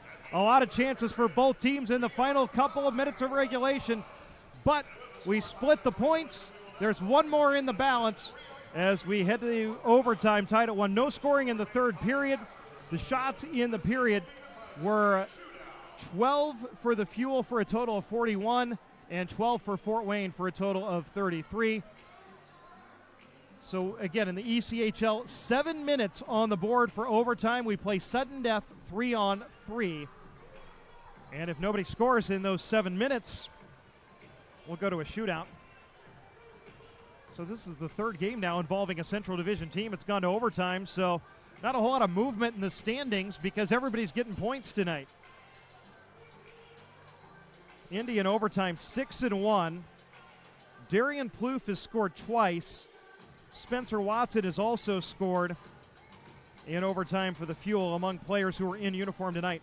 Fort Wayne is 5-5 in overtime. Alan Łyszczarczyk is the only player in uniform tonight for Fort Wayne who has scored an overtime goal.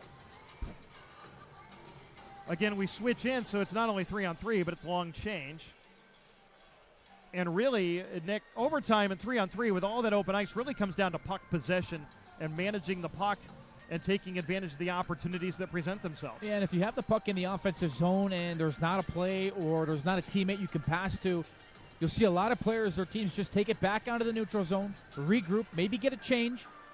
But as you said, puck management is paramount in 3-on-3 because all of a sudden if you turn it over or if somebody falls, there's a 100% chances that there's going to be an odd man rush coming back the other way. And how often you'll see teams pass the puck even back to their goaltenders and involve them in certain instances. For the Fuel, with a great record in overtime, they feel comfortable in these scenarios because they have that speed. And we'll see if they can find a way to pick up that extra point here in the standings. Plouffe, McIntyre, and Teixeira, the three on the ice for the Fuel. Komets win the draw. Anthony Petrozelli, rink-wide pass through the neutral zone to A.J. Jenks. He gains a Fuel line, takes the top of the left wing circle, fakes the slap shot, feeds Petrozelli at the far post, and a slap shot on goal, but Dan Bakula makes the save. The Fuel pushing it the other way. Bobby McIntyre across the line, takes it to the middle. He's canceled out by Galipeau. McIntyre collects the puck, and he'll just send it way back into his own zone. Dan Bakula will collect, and he'll hold the puck. It's in one backward across his own neutral zone, looking for Fogut, who's come off the bench. Matthew Fogut in his first game with the Fuel. Headmans to Spencer Watson across the line, but Teixeira was offside. He may have been pushed across the line a little bit by the Komet defender, but whatever the case, the play is offside. We'll have a face-off and neutral ice. 43 seconds gone in overtime. Keone Teixeira trying to stretch that right leg back just enough, but unable to stay on side from a surging Spencer Watson. He's looked good tonight. Hasn't had a whole lot of sniffs at goal, but of course he is a perennial goal scorer and can score at any time. Fogut wins the draw to Watson. He's able to skate past a couple of checks at neutral ice, gain the Fort Wayne line. Leaves it for Fogut along the right wing boards. Hops on it in the right corner, in behind the Fort Wayne net. Back out to the left point. Shot high and wide from Spencer Watson. Rebound's going to carry him all the way back to the Fuel line where Cliff Watson collects. Headmans to Spencer Watson. His feed through the neutral zone doesn't connect. Mason Berg was trying to get to the puck. He ended up tripping over Spencer Watson's stick. No call. And the Fuel look to Headman through the neutral zone. And the pass doesn't connect. And it's icing. And so the Komets are going to get an offensive zone draw with 5:40 to go. Rysick, McIntyre, and Router, the three on the ice for Indy. It's Verpass, the D. Łyszczarczyk and Bowden's the forwards for Fort Wayne. Faceoff will be in the left wing circle in Fort Wayne's offensive zone. Bowden's to take it and wins it. They set up Verpass for a one-timer top of the right wing circle. It goes high. Bowden's holds it in at the left point, and he'll skate back to his own line. Now Łyszczarczyk brings it across the Fuel line. Łyszczarczyk stops at the top of the circle. Curls back to the point, knocked free from him by Rysick. It's a foot race through the neutral zone. Łyszczarczyk holds up Rysick. Fuel bench wants a penalty. Łyszczarczyk staples Rysick into the boards. The Fuel are going to get that penalty. A cross-checking penalty on Łyszczarczyk, and the Fuel are going to get an overtime power play And now Ryzik's trying to get at Łyszczarczyk. He did not like that. And now all 6 players on the ice are dancing with each other. And I think Steven Saylor's going to take them both. And the Fuel, with an after-the-whistle penalty, may have just lost their overtime power play. Let's see. Steven Saylor was waving a couple guys over to the penalty box. And the Fuel penalty box door is open. Łyszczarczyk is in the box for Fort Wayne. He'll get a cross-check, and let's see what else happens. No doubt. A penalty on Łyszczarczyk on Jake Ryzik, who did a great job to stay with that puck. But then Jake Ryzik tried to fend for himself, and he's going to go to the box. And I mean, this is a play that you cannot retaliate like that. There's a time and a place, but in overtime, when you're going to go to a 4-on-3 power play, you got to just bite your lip, say, hey, I'm going to see you later on down the line. Take a name, take a number. Dirty hit, no question about it. And good to see that Ryzik's okay, but he's going to get back to his feet, and then he's just going to go after Łyszczarczyk right here. And that's where he gets the retaliation penalty. And again, look at the situation. We're in overtime. Your team is going on the power play. You take a penalty, and probably going to go back to even strength here in overtime. And you know that the referee does not want to give a team a power play in overtime. Steven Saylor had to call that penalty. But Ryzik's reaction, he's going to look for anything to even it up, and that's the case. There's a long conversation between the 3 officials. I think probably the talk they're having is that hit more than 2 minutes? Is it a 5? Is it maybe a boarding call or a major cross-checking? And if that would be the case, then Indy would probably have a 3-minute power play because of the 5-minute major and then the 2-minute penalty to Ryzik. But be interesting to see what transpires and what the eventual calls are. So we've got 5:16 on the board in overtime. Our officials are discussing with the captains. Josh McArdle serving as the captain with Matthew Thompson and Rockford, and Craig Wizimierski unavailable this weekend as he is on family leave, and it looks like we're going to skate even up here. Yes. Ryzik gets the retaliation penalty. There's 2 minutes on the board for each player. And our referee, Steven Saylor, is coming over. I think those penalties have to come off the board because we can't go below manpower here. And so they'll just come out at the next whistle.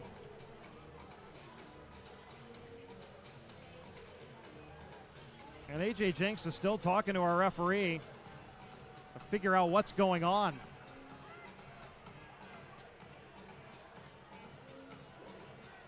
And we're going to skate 3 aside. So,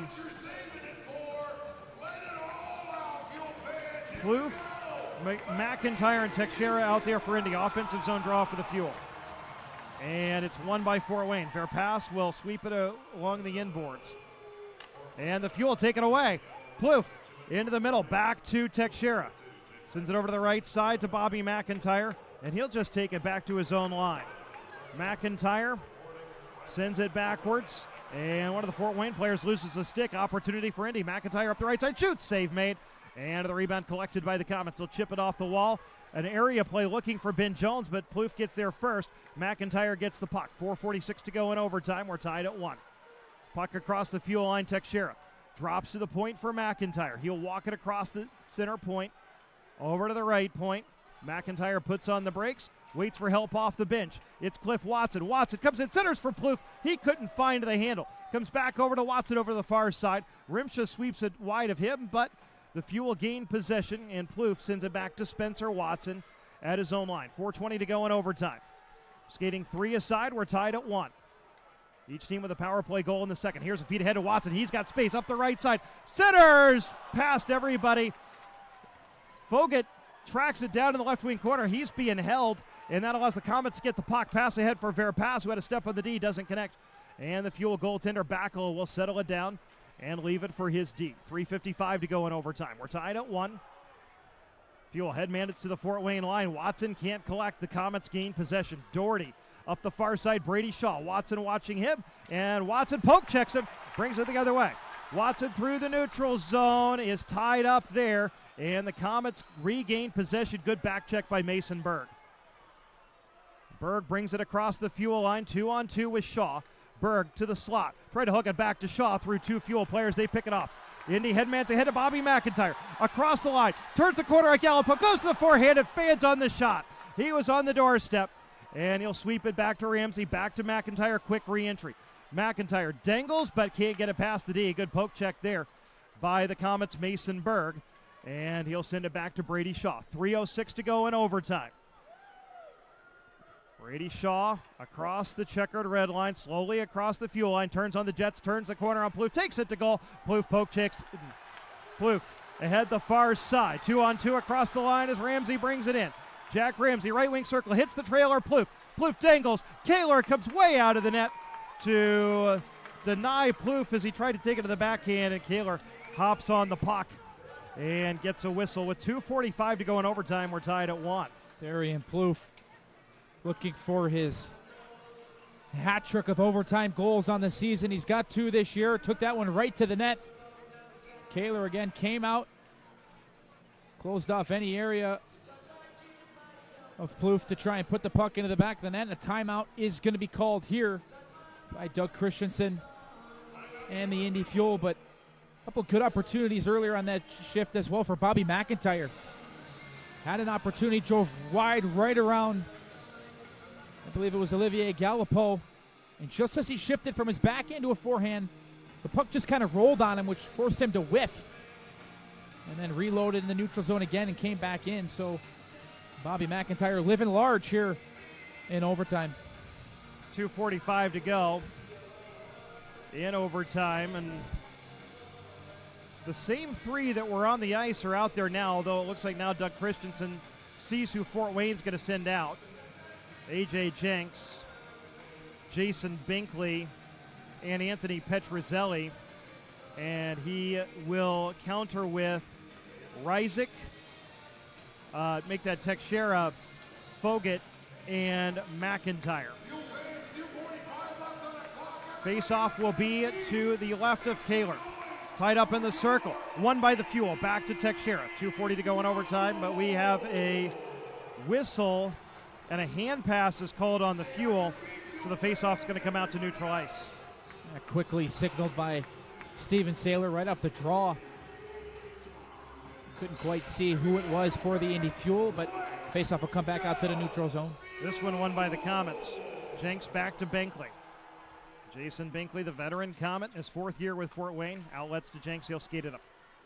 Jenks across the Fuel line, has space, fires, save made, big rebound, back low with an incredible glove save. He sweeps the rebound out to Bobby McIntyre. 2-on-1 for the Fuel across the line. McIntyre up the right side, center, shot, diving save made by Kehler, and he's able to hop on the rebound and cover it up. And now we've got gloves dropping again as Teixeira, make that McIntyre and Petruzzelli were talking to each other.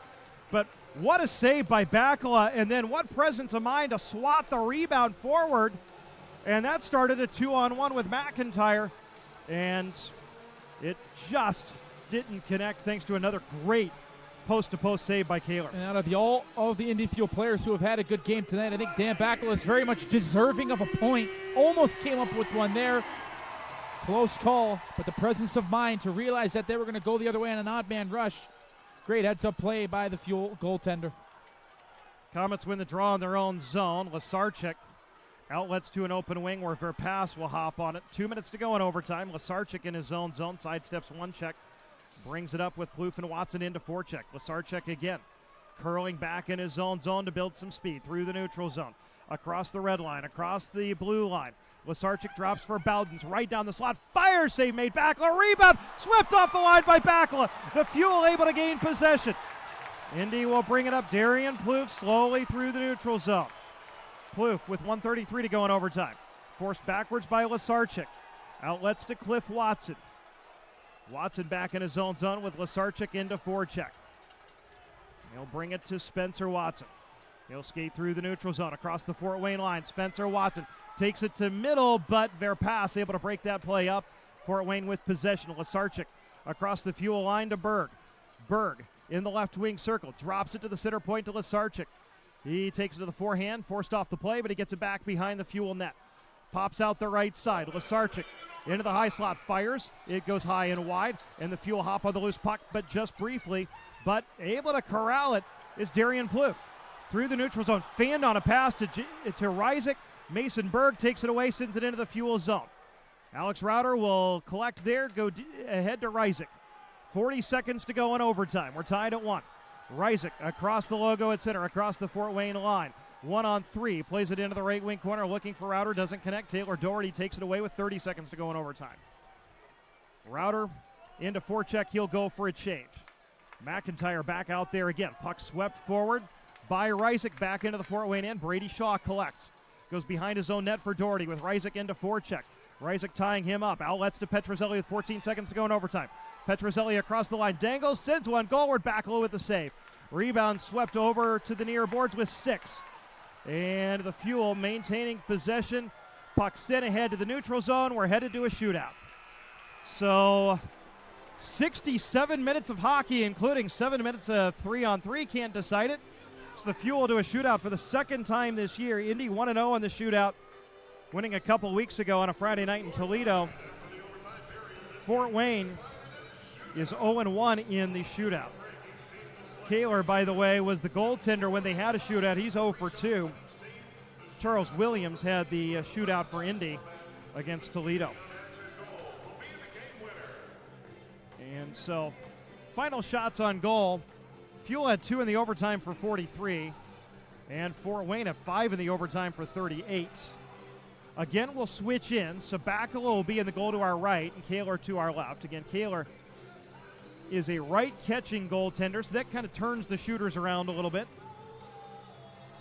And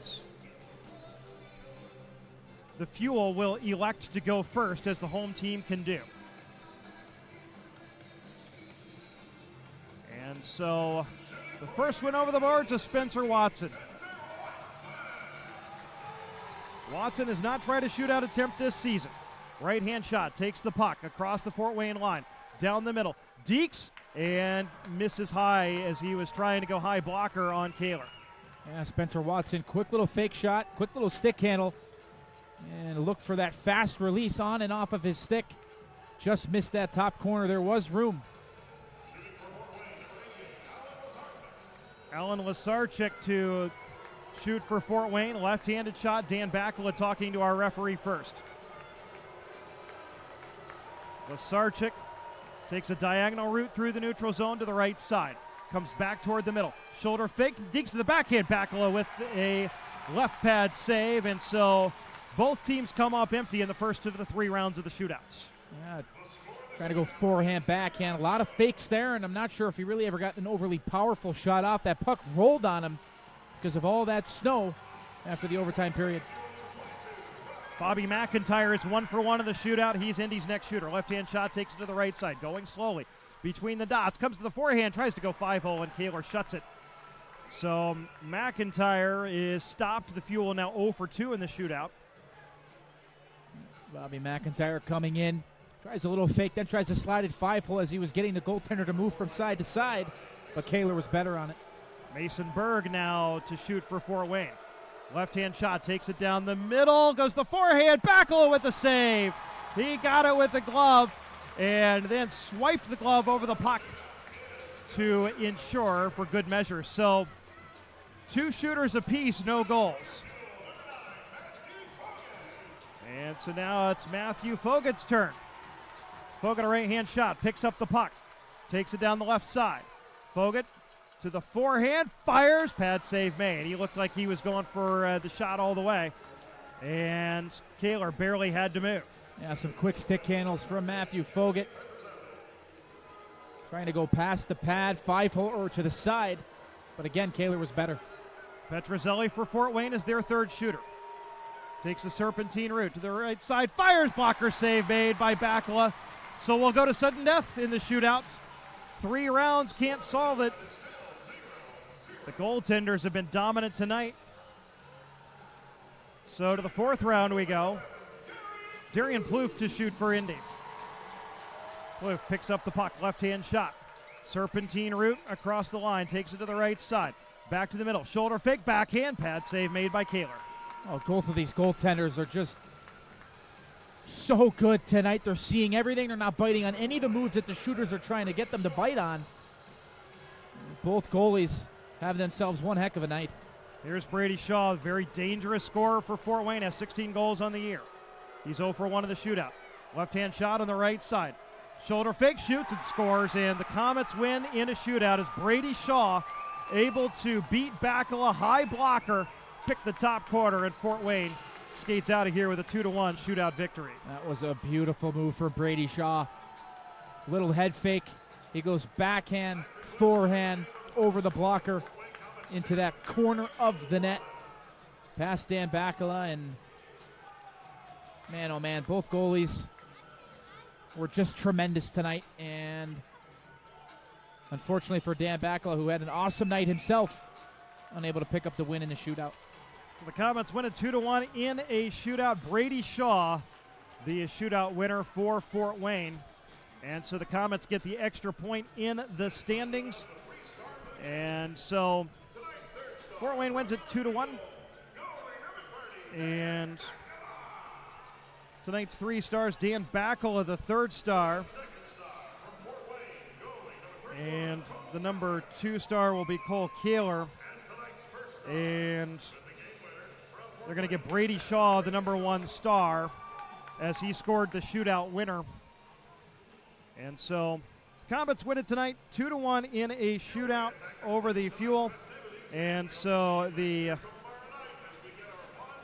Komets move to 20-14-6. Indy falls to 20-18-2 on the season. Fort Wayne moves to now 4 points clear of the Fuel in 3rd place. Indy will maintain its distance 3 points ahead of Wheeling, which also lost in overtime tonight, and currently in 4th place. So our final score tonight in a shootout, Fort Wayne 2, the Fuel 1. We're going to take our final break of the night, and our post-game show comes up right after this, as Nick and I will come back and put a bow on this one. From the Indiana Farmers Coliseum. Right after this, you're listening to Indy Fuel Hockey. The Hoosier Lottery is turning 30. To celebrate, we're telling the stories of Hoosiers across the state, as well as the different ways the lottery gives back to Indiana. Find out how at HoosierLottery30.com. And thank you for 30 wonderful years. Please play responsibly. We're here today with Nitro from the Indy Fuel. He wanted you to know Thursday is all-you-can-eat night at Indiana Farmers Coliseum. What do you mean, what is all-you-can-eat? You know it's limitless cheeseburgers, hot dogs, and popcorn. No, it doesn't cost extra. You know that. You're right. It is a good idea to get out early for all-you-can-eat night. Puck drops at 7:05 against the Kalamazoo Wings. I know tickets are at IndyFuelHockey.com.